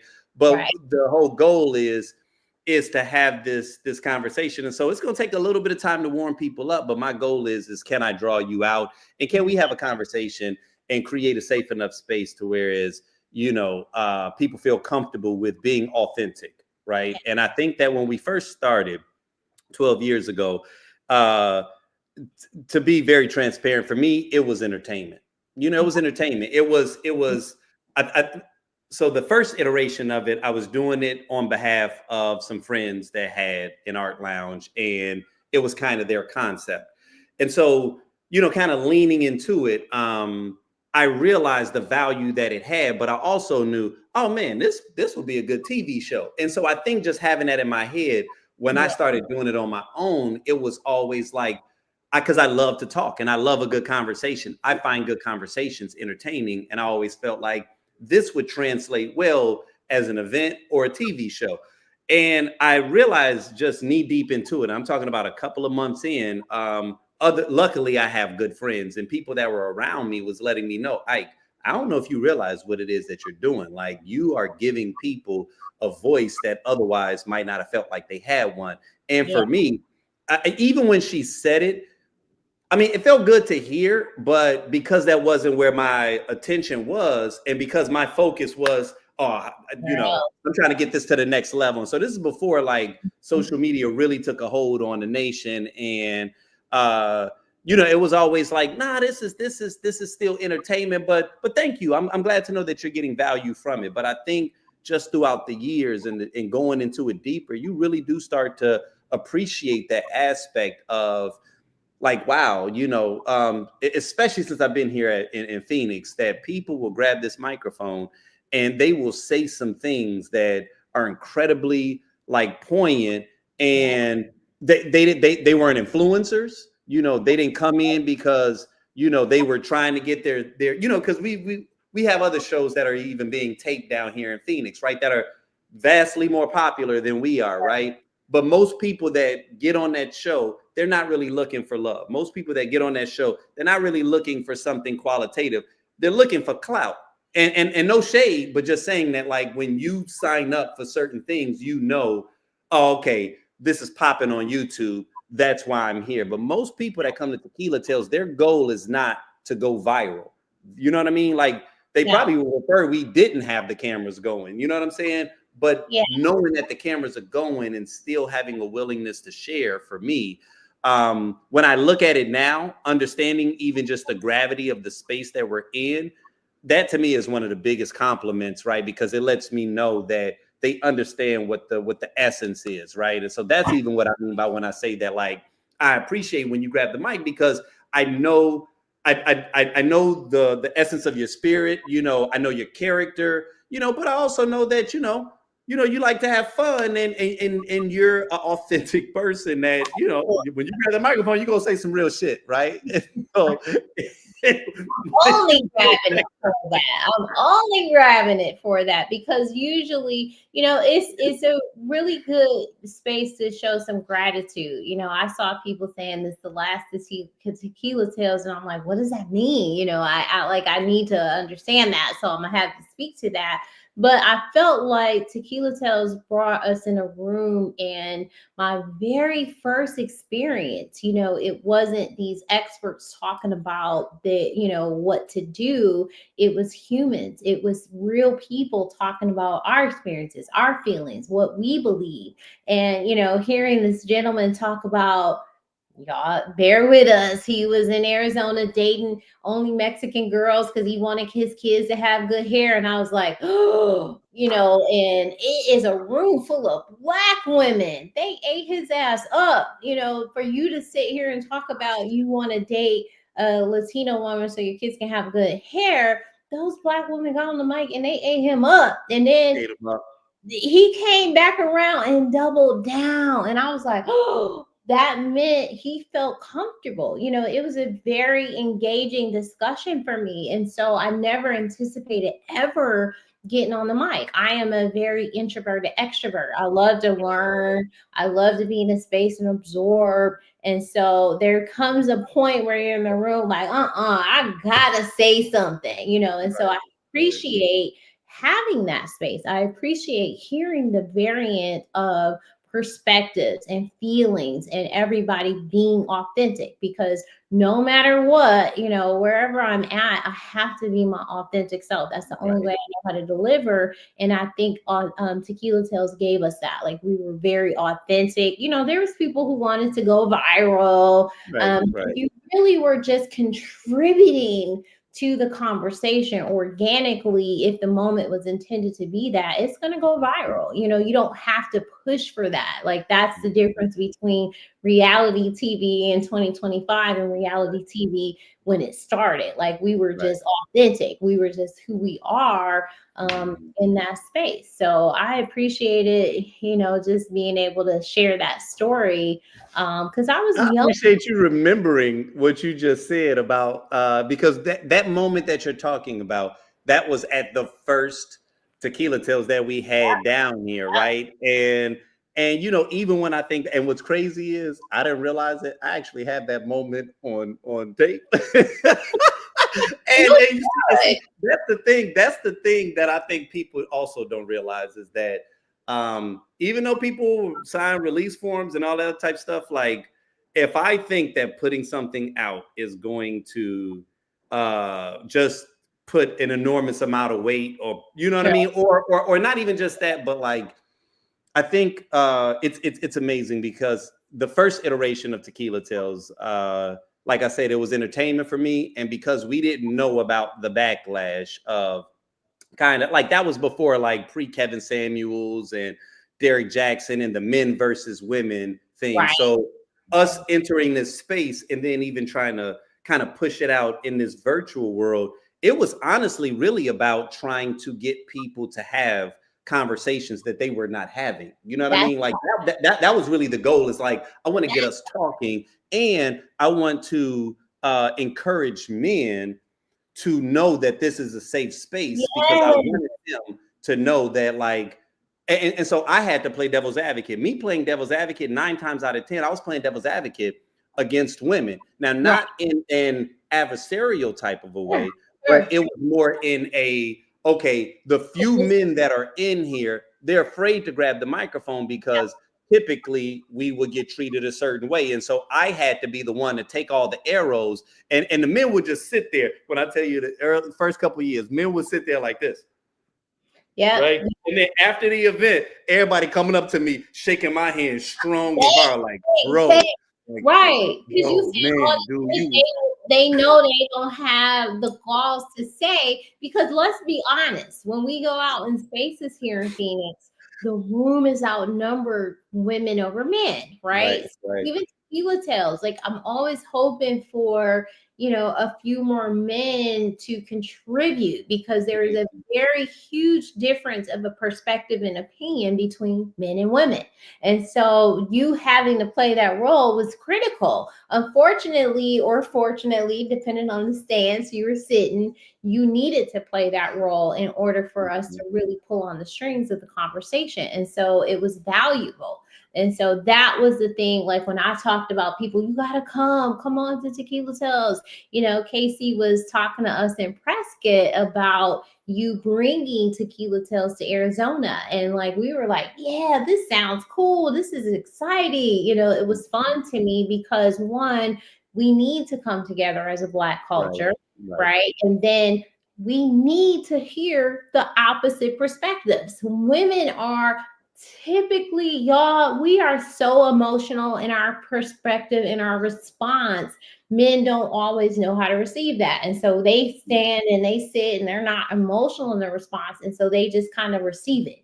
And so there is a very need to understand the opposite person, right? I'm fortunate that as much as I am a lady and I've got feminine energy, I resonate more with men because I don't lead with emotion. When I am making decisions or thinking processes through, emotion is put to the backside. And most women, we lead with that. And men don't necessarily, their response to that is, oh shit, okay, girl, let me. And so they're not very emotional. And so it's very important that we hear those perspectives. So I love Tequila Tales for that reason.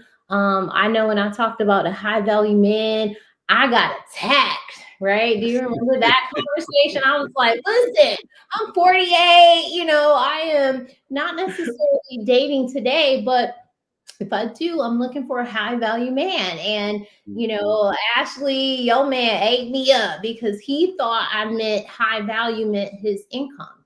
And if you ever listen to Samuel, he never taught, that wasn't about an income. It really was about emotional intelligence. It was about your spirit. It was about all these other layers that you bring to the universe, not just a relationship, but to the universe. Who are you as a person? And I need a person who is elevated past, we all have shit we go through. Have you through that? Have you really gained an understanding and a perspective on respecting other people's perspectives? So that's what I value.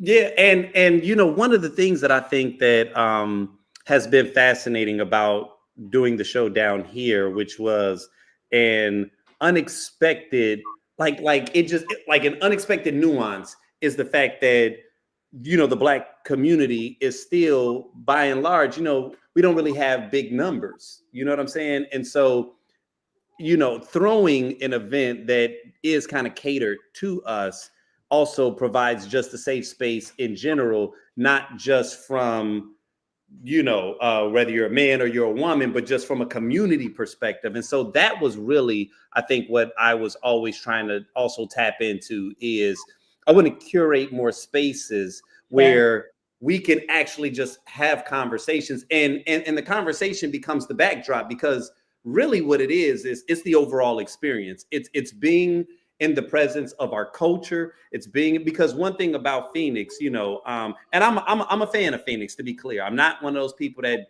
talk shit about Phoenix because I'm from Chicago. I come from an area that, you know, where we have a large Black population. I actually recognize Phoenix for the value that it is and how incredibly diverse this city is.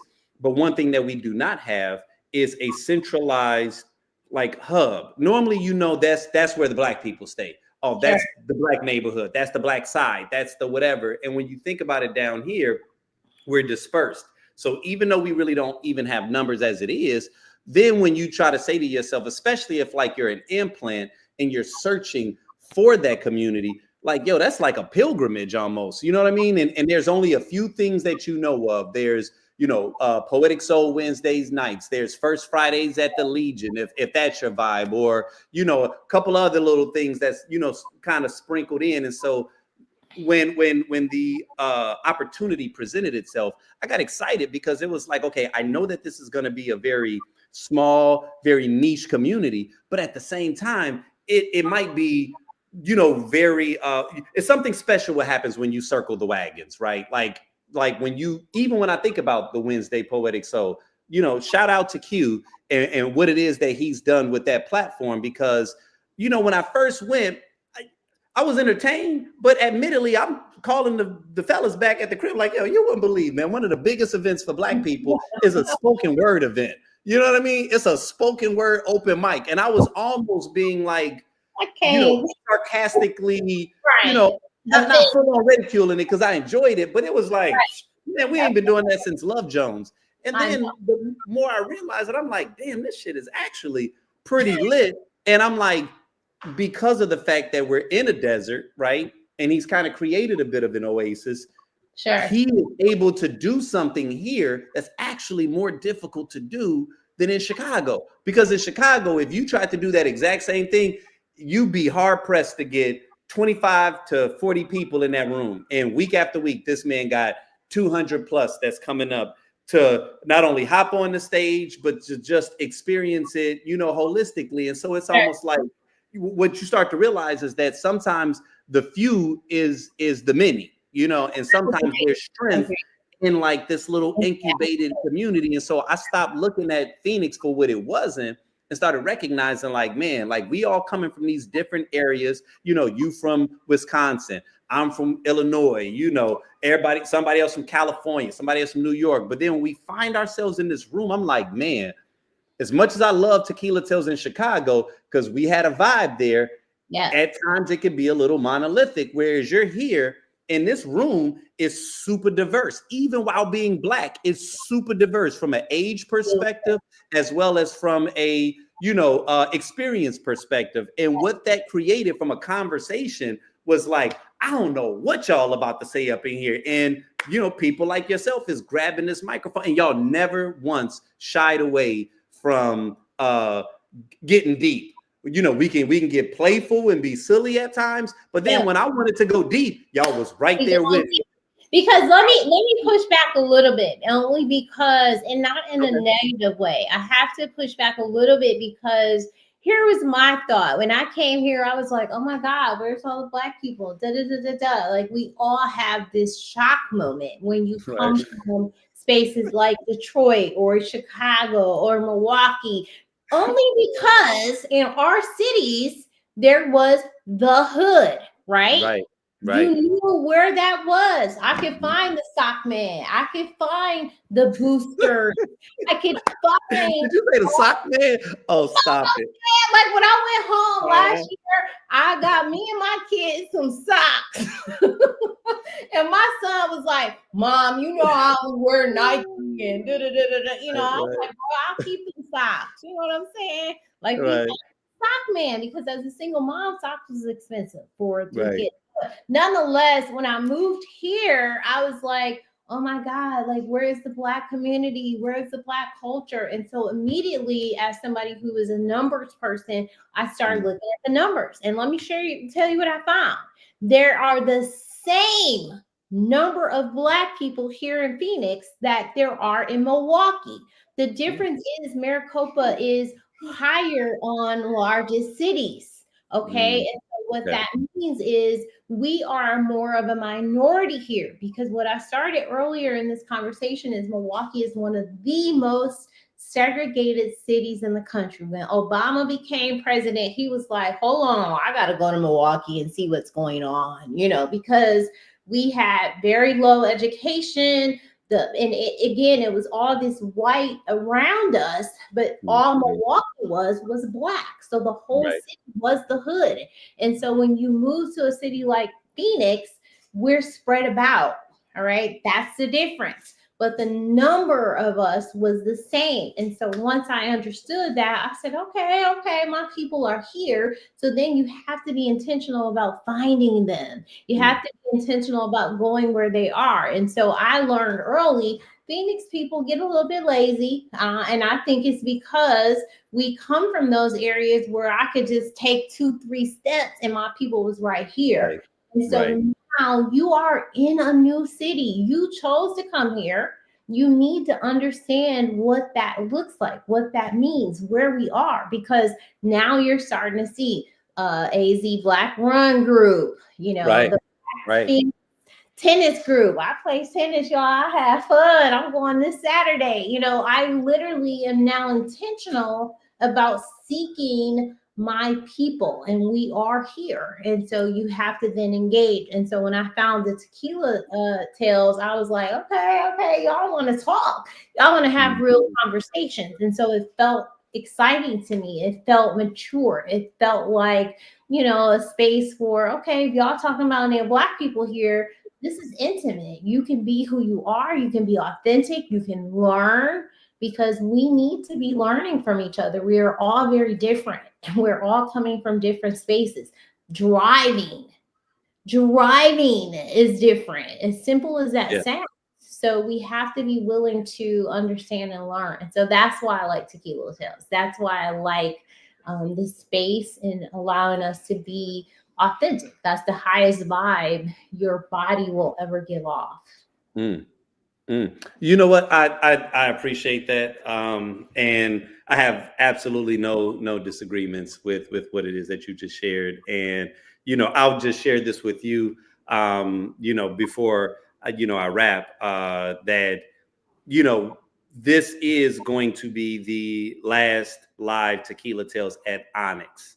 And actually, I'll even be a little bit more transparent, because I think I can do it on this particular stream, because they haven't really been very open with it just yet. And we're going to make the official announcement at the event, but Onyx Gallery is closing, and so that's really what it is. Yeah, and you know, I want to go on the record as just having said, and I'm gonna say this tonight, I'm gonna say it on Thursday, and I'm gonna continue to say it. Like, Kathy and Vernon are my family, and these are the owners of Honest Gallery, and they are two of the most amazing individuals that were literally godsends on many levels. Like, there is absolutely no way I would have been able to bring Tequila Tales to Phoenix without not only their support, their assistance, but their encouragement and investment, right? Like, to me, they are pretty much partners in this endeavor, right? Because not only have they been very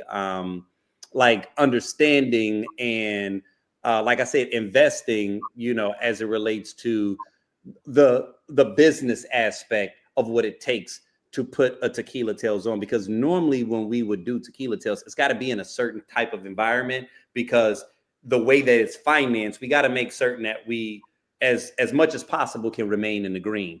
And to really put on a production like that, you know, it costs a lot of money, but I don't want to turn around and pass that cost off to, you know, local patrons that I want to build a community with, you know what I'm saying? But if I really had to charge what it costs to throw it, it would have been something that just did not allow it to occur. Yeah. You know what I'm saying? And I could only do that because Kathy and Vernon, as partners, not only wanted it there, they were fans of ours before, you know, we came down here, but they have been like lock, stock, and barrel. And, you know, with not only with their suggestions, their time, you know, with, you know, you got Vernon that is working the sound for me, and, you know, Kathy that's, you know, front house and just things of this nature. Like, they were literally, as far as I'm concerned, partners in it. And so it's been an incredibly beautiful experience.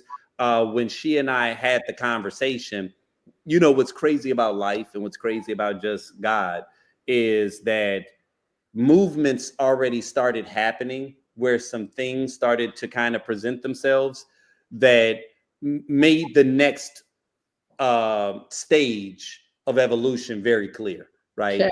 And without going into the specifics, I'll just say it might be pretty fucking big, right? Like it might be something very special, right? Like, I can't, you know, knock on wood, it's still a little muddy, but I know I've gotten very sensitive to the voice of God when God is pointing you in a direction. And there was a little hesitation. And when Kathy and I had the conversation that we had, it just really removed any type of hesitation that I had, you know, any apprehension, to let me know, okay, I kind of sensed that might have been the universe, but it was confirmation, you know. And when she and I had our conversation, you know, their decision, I completely agreed with. I'm in full support of, you know, and I don't think that that's the end of Onyx Gallery. It's just the end of Onyx Gallery at that particular location. You know, it's one of those situations where when you really kind of survey the land and you really do the cost benefit analysis, you become very much aware of like the value that you add, you know, the opportunities that you're presenting people with, you know. But at the end of the day, it is a business, right? And there are times where, you know, I think we even kind of touched on this a little bit earlier in terms of just, you know, with you, right? Like, I'm pretty certain that your salary wasn't necessarily easy to walk away from, but there's moments where you realize that you got to know when to hold them, you got to know when to fold them, you got to know what's right for your spirit, what's right for your growth, what's right for your evolution. And in those moments, that decision isn't something that you know, you take lightly. But when you take it, you know what the gravity is, and there's a sense of peace when you know that you're doing, when you're making a shrewd decision that's wise, right? And so that kind of is what that is. That part, the value of peace, right? People don't really talk about that. Put a value on it. You can't. You really cannot put a dollar value to your peace. And so you only get one lifetime. You get to experience it in the ways you desire. And so if this is time to end, just trust and believe God's got something bigger and better for you planned on the other side. And so as long as we don't fear that, as long as we know, you know, this has been a pathway to, you said it now, something bigger. You know, that the Onyx space is beautiful. It was very appropriate, right, for you to plant the seed for Tequila Tales. And so that gave the Onyx the eyes, because a lot of us had never been there and never heard of the space. And so it was very twofold in terms of the beneficiary aspects. And so now, you know, everybody continues to grow and build layers, and it's okay. You know, people are very much going to ask me before they understand, you know, what I'm going into next, are you okay about being my job? That is normal. That is human. That is very human. And we have to be human. And I appreciate those people who are like, before I make sure you celebrate, you good? You good? You know, what does that mean? Because they know clearly I have to be walking away from a substantial salary, But whatever that salary was it worth the value of my peace? Was it worth the value of my life? That I only get one. And I said I was working 9 to 9. My kids are grown. I am a grandmother now. And so there comes a time where I've got to take that time back and do something bigger and better for me, to leave that legacy for my ancestors, to say, damn girl, you are our wildest dreams. And that is what's important to me. So I appreciate, that transparency and whatever they're doing. I just hope and pray that it's bigger and better for them as well. So thank you for bringing this to Phoenix, who needs more little doses of Black culture that's authentic. Right. And this for me was that.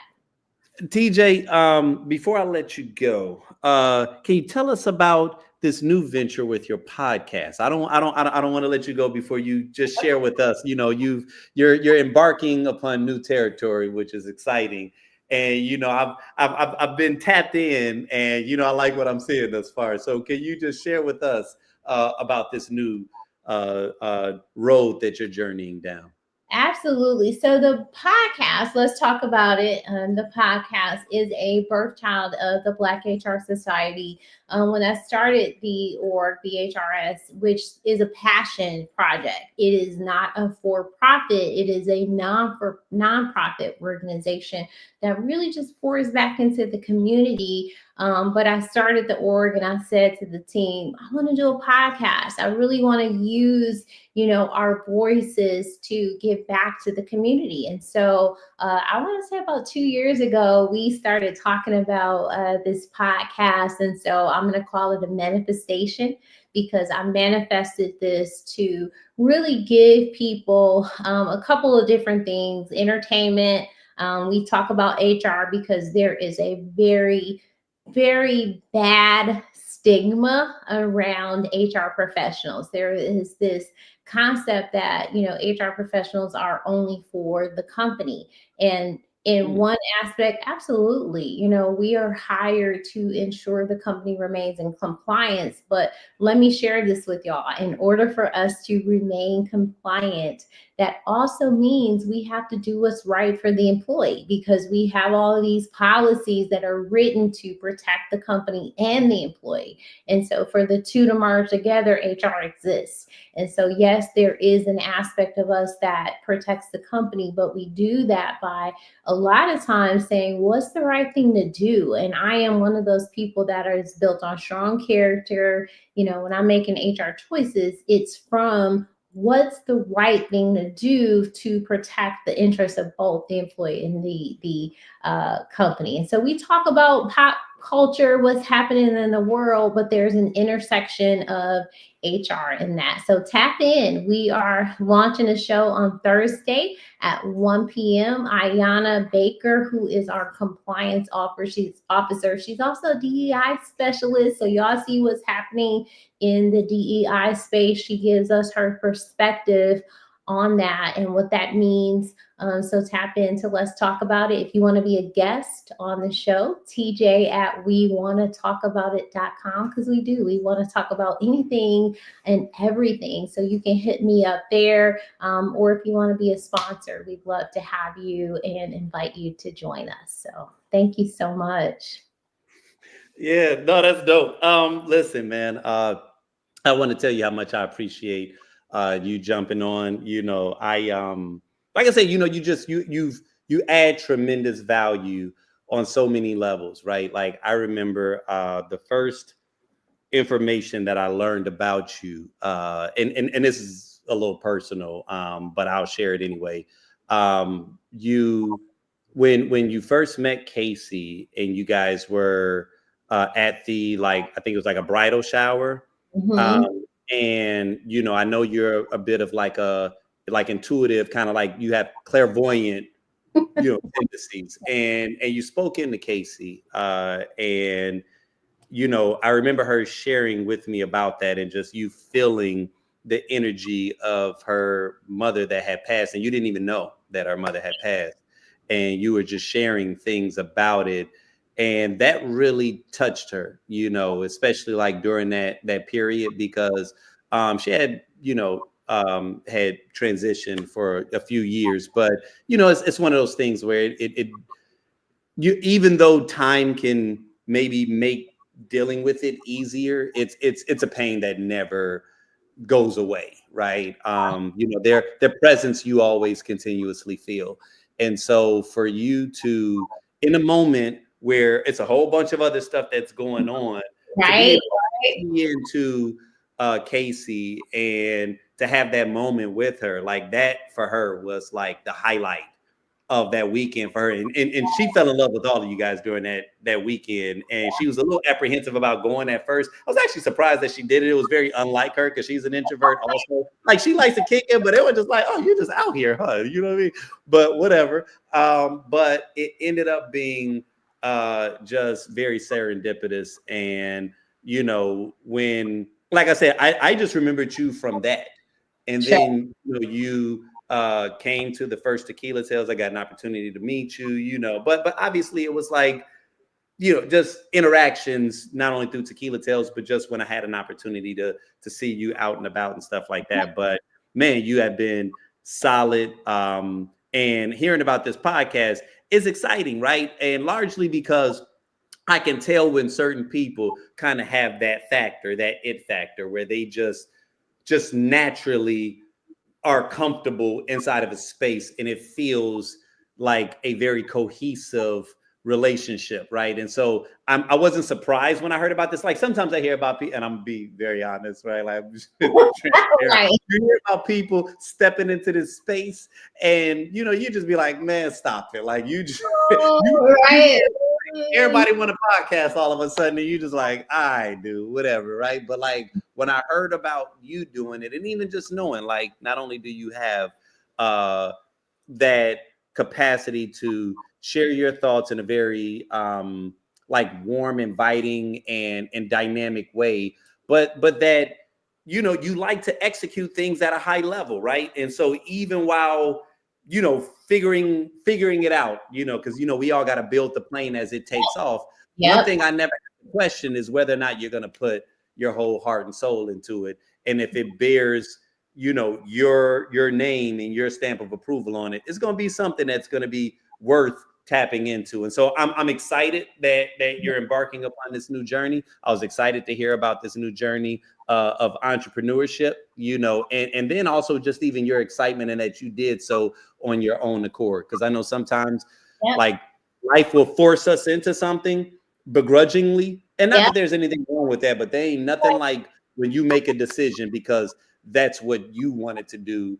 And so you kind of walk into it, with clear mind, clear intention, no regrets.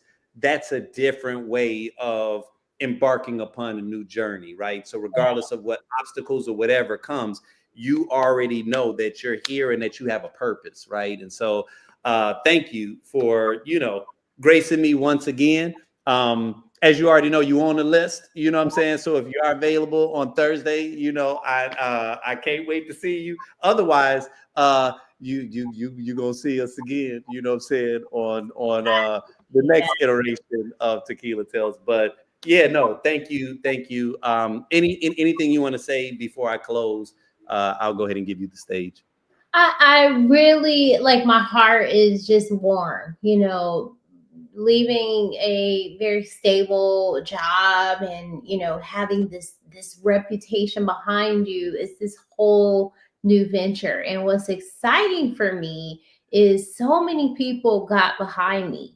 They were like, you got this, you ready, and that feels good. We need that. We need these cheerleaders supporting us, because we get in our own heads, we get that imposter syndrome. And so I really appreciate my circle, all the people who have been there to support me, even in their hesitation, like, you good, how you feel about this? And then when they know that I'm ready, they're like, you got this. Like that just makes me feel so much more empowered, you know. And you spoke of something really, really important to me that I don't really speak about publicly. You know, when I met Casey and Prescott and really just kind of felt the energy of, it wasn't just her mom, it was both of her parents that came through. I am very, very skeptical, right? When those energies start coming through me, I'm a very spiritual person. I'm not as religious, you know, let me just separate the two. I'm very much more spiritual. And when those things come through, I had to learn. I had to, one, be obedient, right? And say, okay, this spirit is coming through, girl. Go ahead and share this message with this person because it's not for me. That message wasn't for me when her parents came through. It was for her for whatever reason. And so I have to remove myself and say, it's okay. And also be cautious because some people don't believe. Some people look at you crazy, but the moment I began to share with her, her parents were coming through, we both got this feeling of like, you know, just refreshing of knowing it was real. And so we've connected from day one. And so I appreciate her. I appreciate her for tapping in and saying, you know, you need to connect and come to Tequila Tales, and you need to, you know, meet Isaac. And so it was that energy that brought us together today. And so I believed in what I'm being told. I am a person of faith. When I'm being told to do what I'm being told, I'm obedient because my obedience has paid off. It is the reason for the blessings I've received. And so as scary as it is sometimes when that clairvoyance comes through, I just lean in. You know, it has been scary because I remember telling the dude who I was dating, your daddy said XYZ, and his daddy had passed away. And he was like, girl, get out my house, you know? And I was like, oh my God, you know? So my sister was like, girl, everybody ain't there. You know, everybody's not ready for that. But fast forward, he then called me back and was like, can you come over? And, you know, he realized that that energy I was giving him was real. And so even in that space, I don't question it. I just move and move by faith. And so in this new phase of living my mission out loud and living my purpose out loud, they call me Harriet Tubman. I have freed myself from modern day slavery, and my goal is to help my people get free too. So y'all tap in if y'all want to get off that plantation. I got you. Well, once again, thank you very much, DJ. And, you know, until the next time. Thank you. Thank you. You guys, as always, man, it has been a pleasure. You know, hopefully you guys have seen as much or gotten as much value from this as I have. You know, one of the things that I said that I wanted to start doing, especially with this particular platform, is I wanted to start highlighting people that are important to me. Right. And, you know, and I what I'm about to say, I've said this numerous times before, and this is not a flex. It feels like a flex, but it really isn't one. I feel like I'm the Warren Buffett of relationships. And, you know, I was saying that before I realized that he and I had the exact same birthday and the exact same astrological makeup, which was crazy. But I almost feel that I'm a magnet for great people. And when we talk about great, it was just like me and TJ were saying a moment ago. You know, you talk about high value. It's like some people can determine high value from like artificial metrics, and then other people see high value more as like overall quality of life, right? Overall character, morality, and just so many other aspects of what adds quality to your world. And, you know, I wanted to start sharing this space with people and start having more conversations that I think have purpose. You know, there's so much that's going on in this world. And, you know, I feel like every time that we wake up, it's like a barrage. It is a clear barrage. It feels like an assault on our senses where we just can recognize that the world is off its axis right now. And if you're not careful, you can kind of lean into that energy, and it can start to color your day-to-day world. It can almost make you not only doubt, but it can be draining, you know. And one of the things that I want to start kind of keying into more is just various ways of how we can uplift our energy. How can we uplift our vibration, right? And one of the things that TJ was saying was about being intentional, you know, and that word intentionality is so incredibly important, right? It is so incredibly important because I think it's going to literally become the lifeblood of our community, right? I talk a lot about us circling the wagons and what that looks like. And every day it becomes a little more clear of what it looks like when you circle the wagons. And so to me, what that means is it means you might have to take an extra step in order to cultivate something. You know, I think that we live in a world where we've gotten very comfortable with things being on demand. I'm used to, I just key into it and it's right there, you know, when I want it to be. But now we're about to live into a world where you might have to inconvenience yourself just a little bit, so that you can give your resources in spaces that mean something to you, right? So that means like being very intentional with how we spend our dollars and being very intentional with how we spend our most important commodity, which is our time, right? Who and how are you spending your time? Because that's the one commodity you cannot get back. Who are you platforming, right? You know, we all have a voice. We all have social media. If 80 to 90% of what you post on social media is about things that you do not like, is about things that frustrate you, it's about the haters. Well, what you're doing is you are investing time and energy into these sources, into these areas that are not going to produce results, right? What happens when you start to pull a little bit of that investment back and you start to place it into things that you do want to see, right? When you start to invest in creating the change in the world that you want to see, like how different of a world can we create when we really start to invest in the things that we want to see? Because I'm telling y'all, and I don't care about your political background, but one thing about this current administration and the head of this current administration is what they want to do, what they are great at is sequestering all of your attention, right? Because that's all they want at the end of the day. They want your attention because they understand that that's where the value lies. Social media understands it. Television understands it. Advertisers understand it. Business understands it. Wherever you focus your attention, that's going to be the thing that grows. And so we have to be very, very careful because they're getting so good at manipulating us, right? When it comes to this algorithm, you know, we talk about the algorithm sometimes like it's a big boogeyman, but on a level, it really is. I've seen it firsthand, right? I've seen it. I've seen how when we post certain kind of posts, oh, that takes off. But then when you post something else that I really think is uplifting, the engagement is dope, the viewership is low. And I'm like, okay, when I look at that, this should have actually gotten served to way more people. But then you start to realize like, okay, they may actually be manipulating the algorithm, right?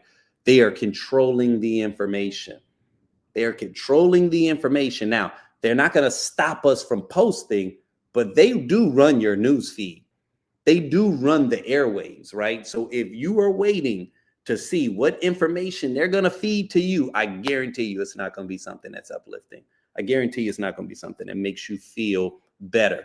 And we know this playbook. They've been doing it on the nightly news since even before 24-hour news networks, right? They always lead with murder, death, destruction, because they know that that's going to keep you locked in.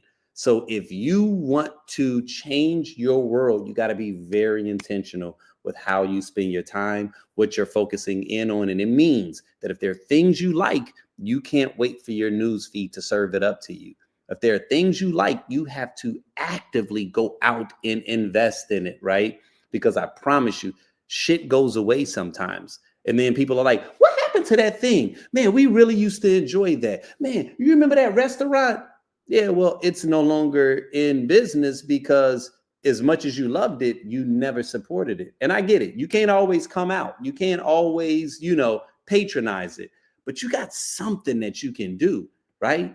And that's what we got to start doing. We got to start using our voices. right? Even if you can't come out to your buddy's show, he's got a comedy show. You know, he grinding, you love him. You can't come out to his show, share his content, right? Even if it's a story, something, because two things are going to happen. Two things are going to happen. One, that person who you just supported, you're probably going to encourage them. You're probably going to encourage them to go forward a little more, because that's the one thing that sometimes people take for granted. You assume that people know how you feel about them. You assume that people know how much you love them, how much you respect them, how much you admire them, how much you appreciate them. They don't know it if you don't say it. They don't know it if you don't say it. You have to start being more vocal, right? Stop assuming it. Stop assuming it. This is one of the things that they teach you. If you are ever in a situation and something is happening and you need someone to call the cops, you don't scream out, somebody call the cops, because everybody will assume that somebody else called the cops. You literally have to look at a person and say, you call the cops, right? Because if left to their own devices, people assume everybody else is supporting that thing. And then all of a sudden it goes away and we're trying to figure out what happened to it. How come we don't have no more of this? Or how come they don't have this? Well, because when they do it, you guys don't support it, right? And support doesn't always mean financially. It doesn't always mean you got to give your all, but you do have to be intentional. You got to start looking for ways to encourage the things that you want to see more of.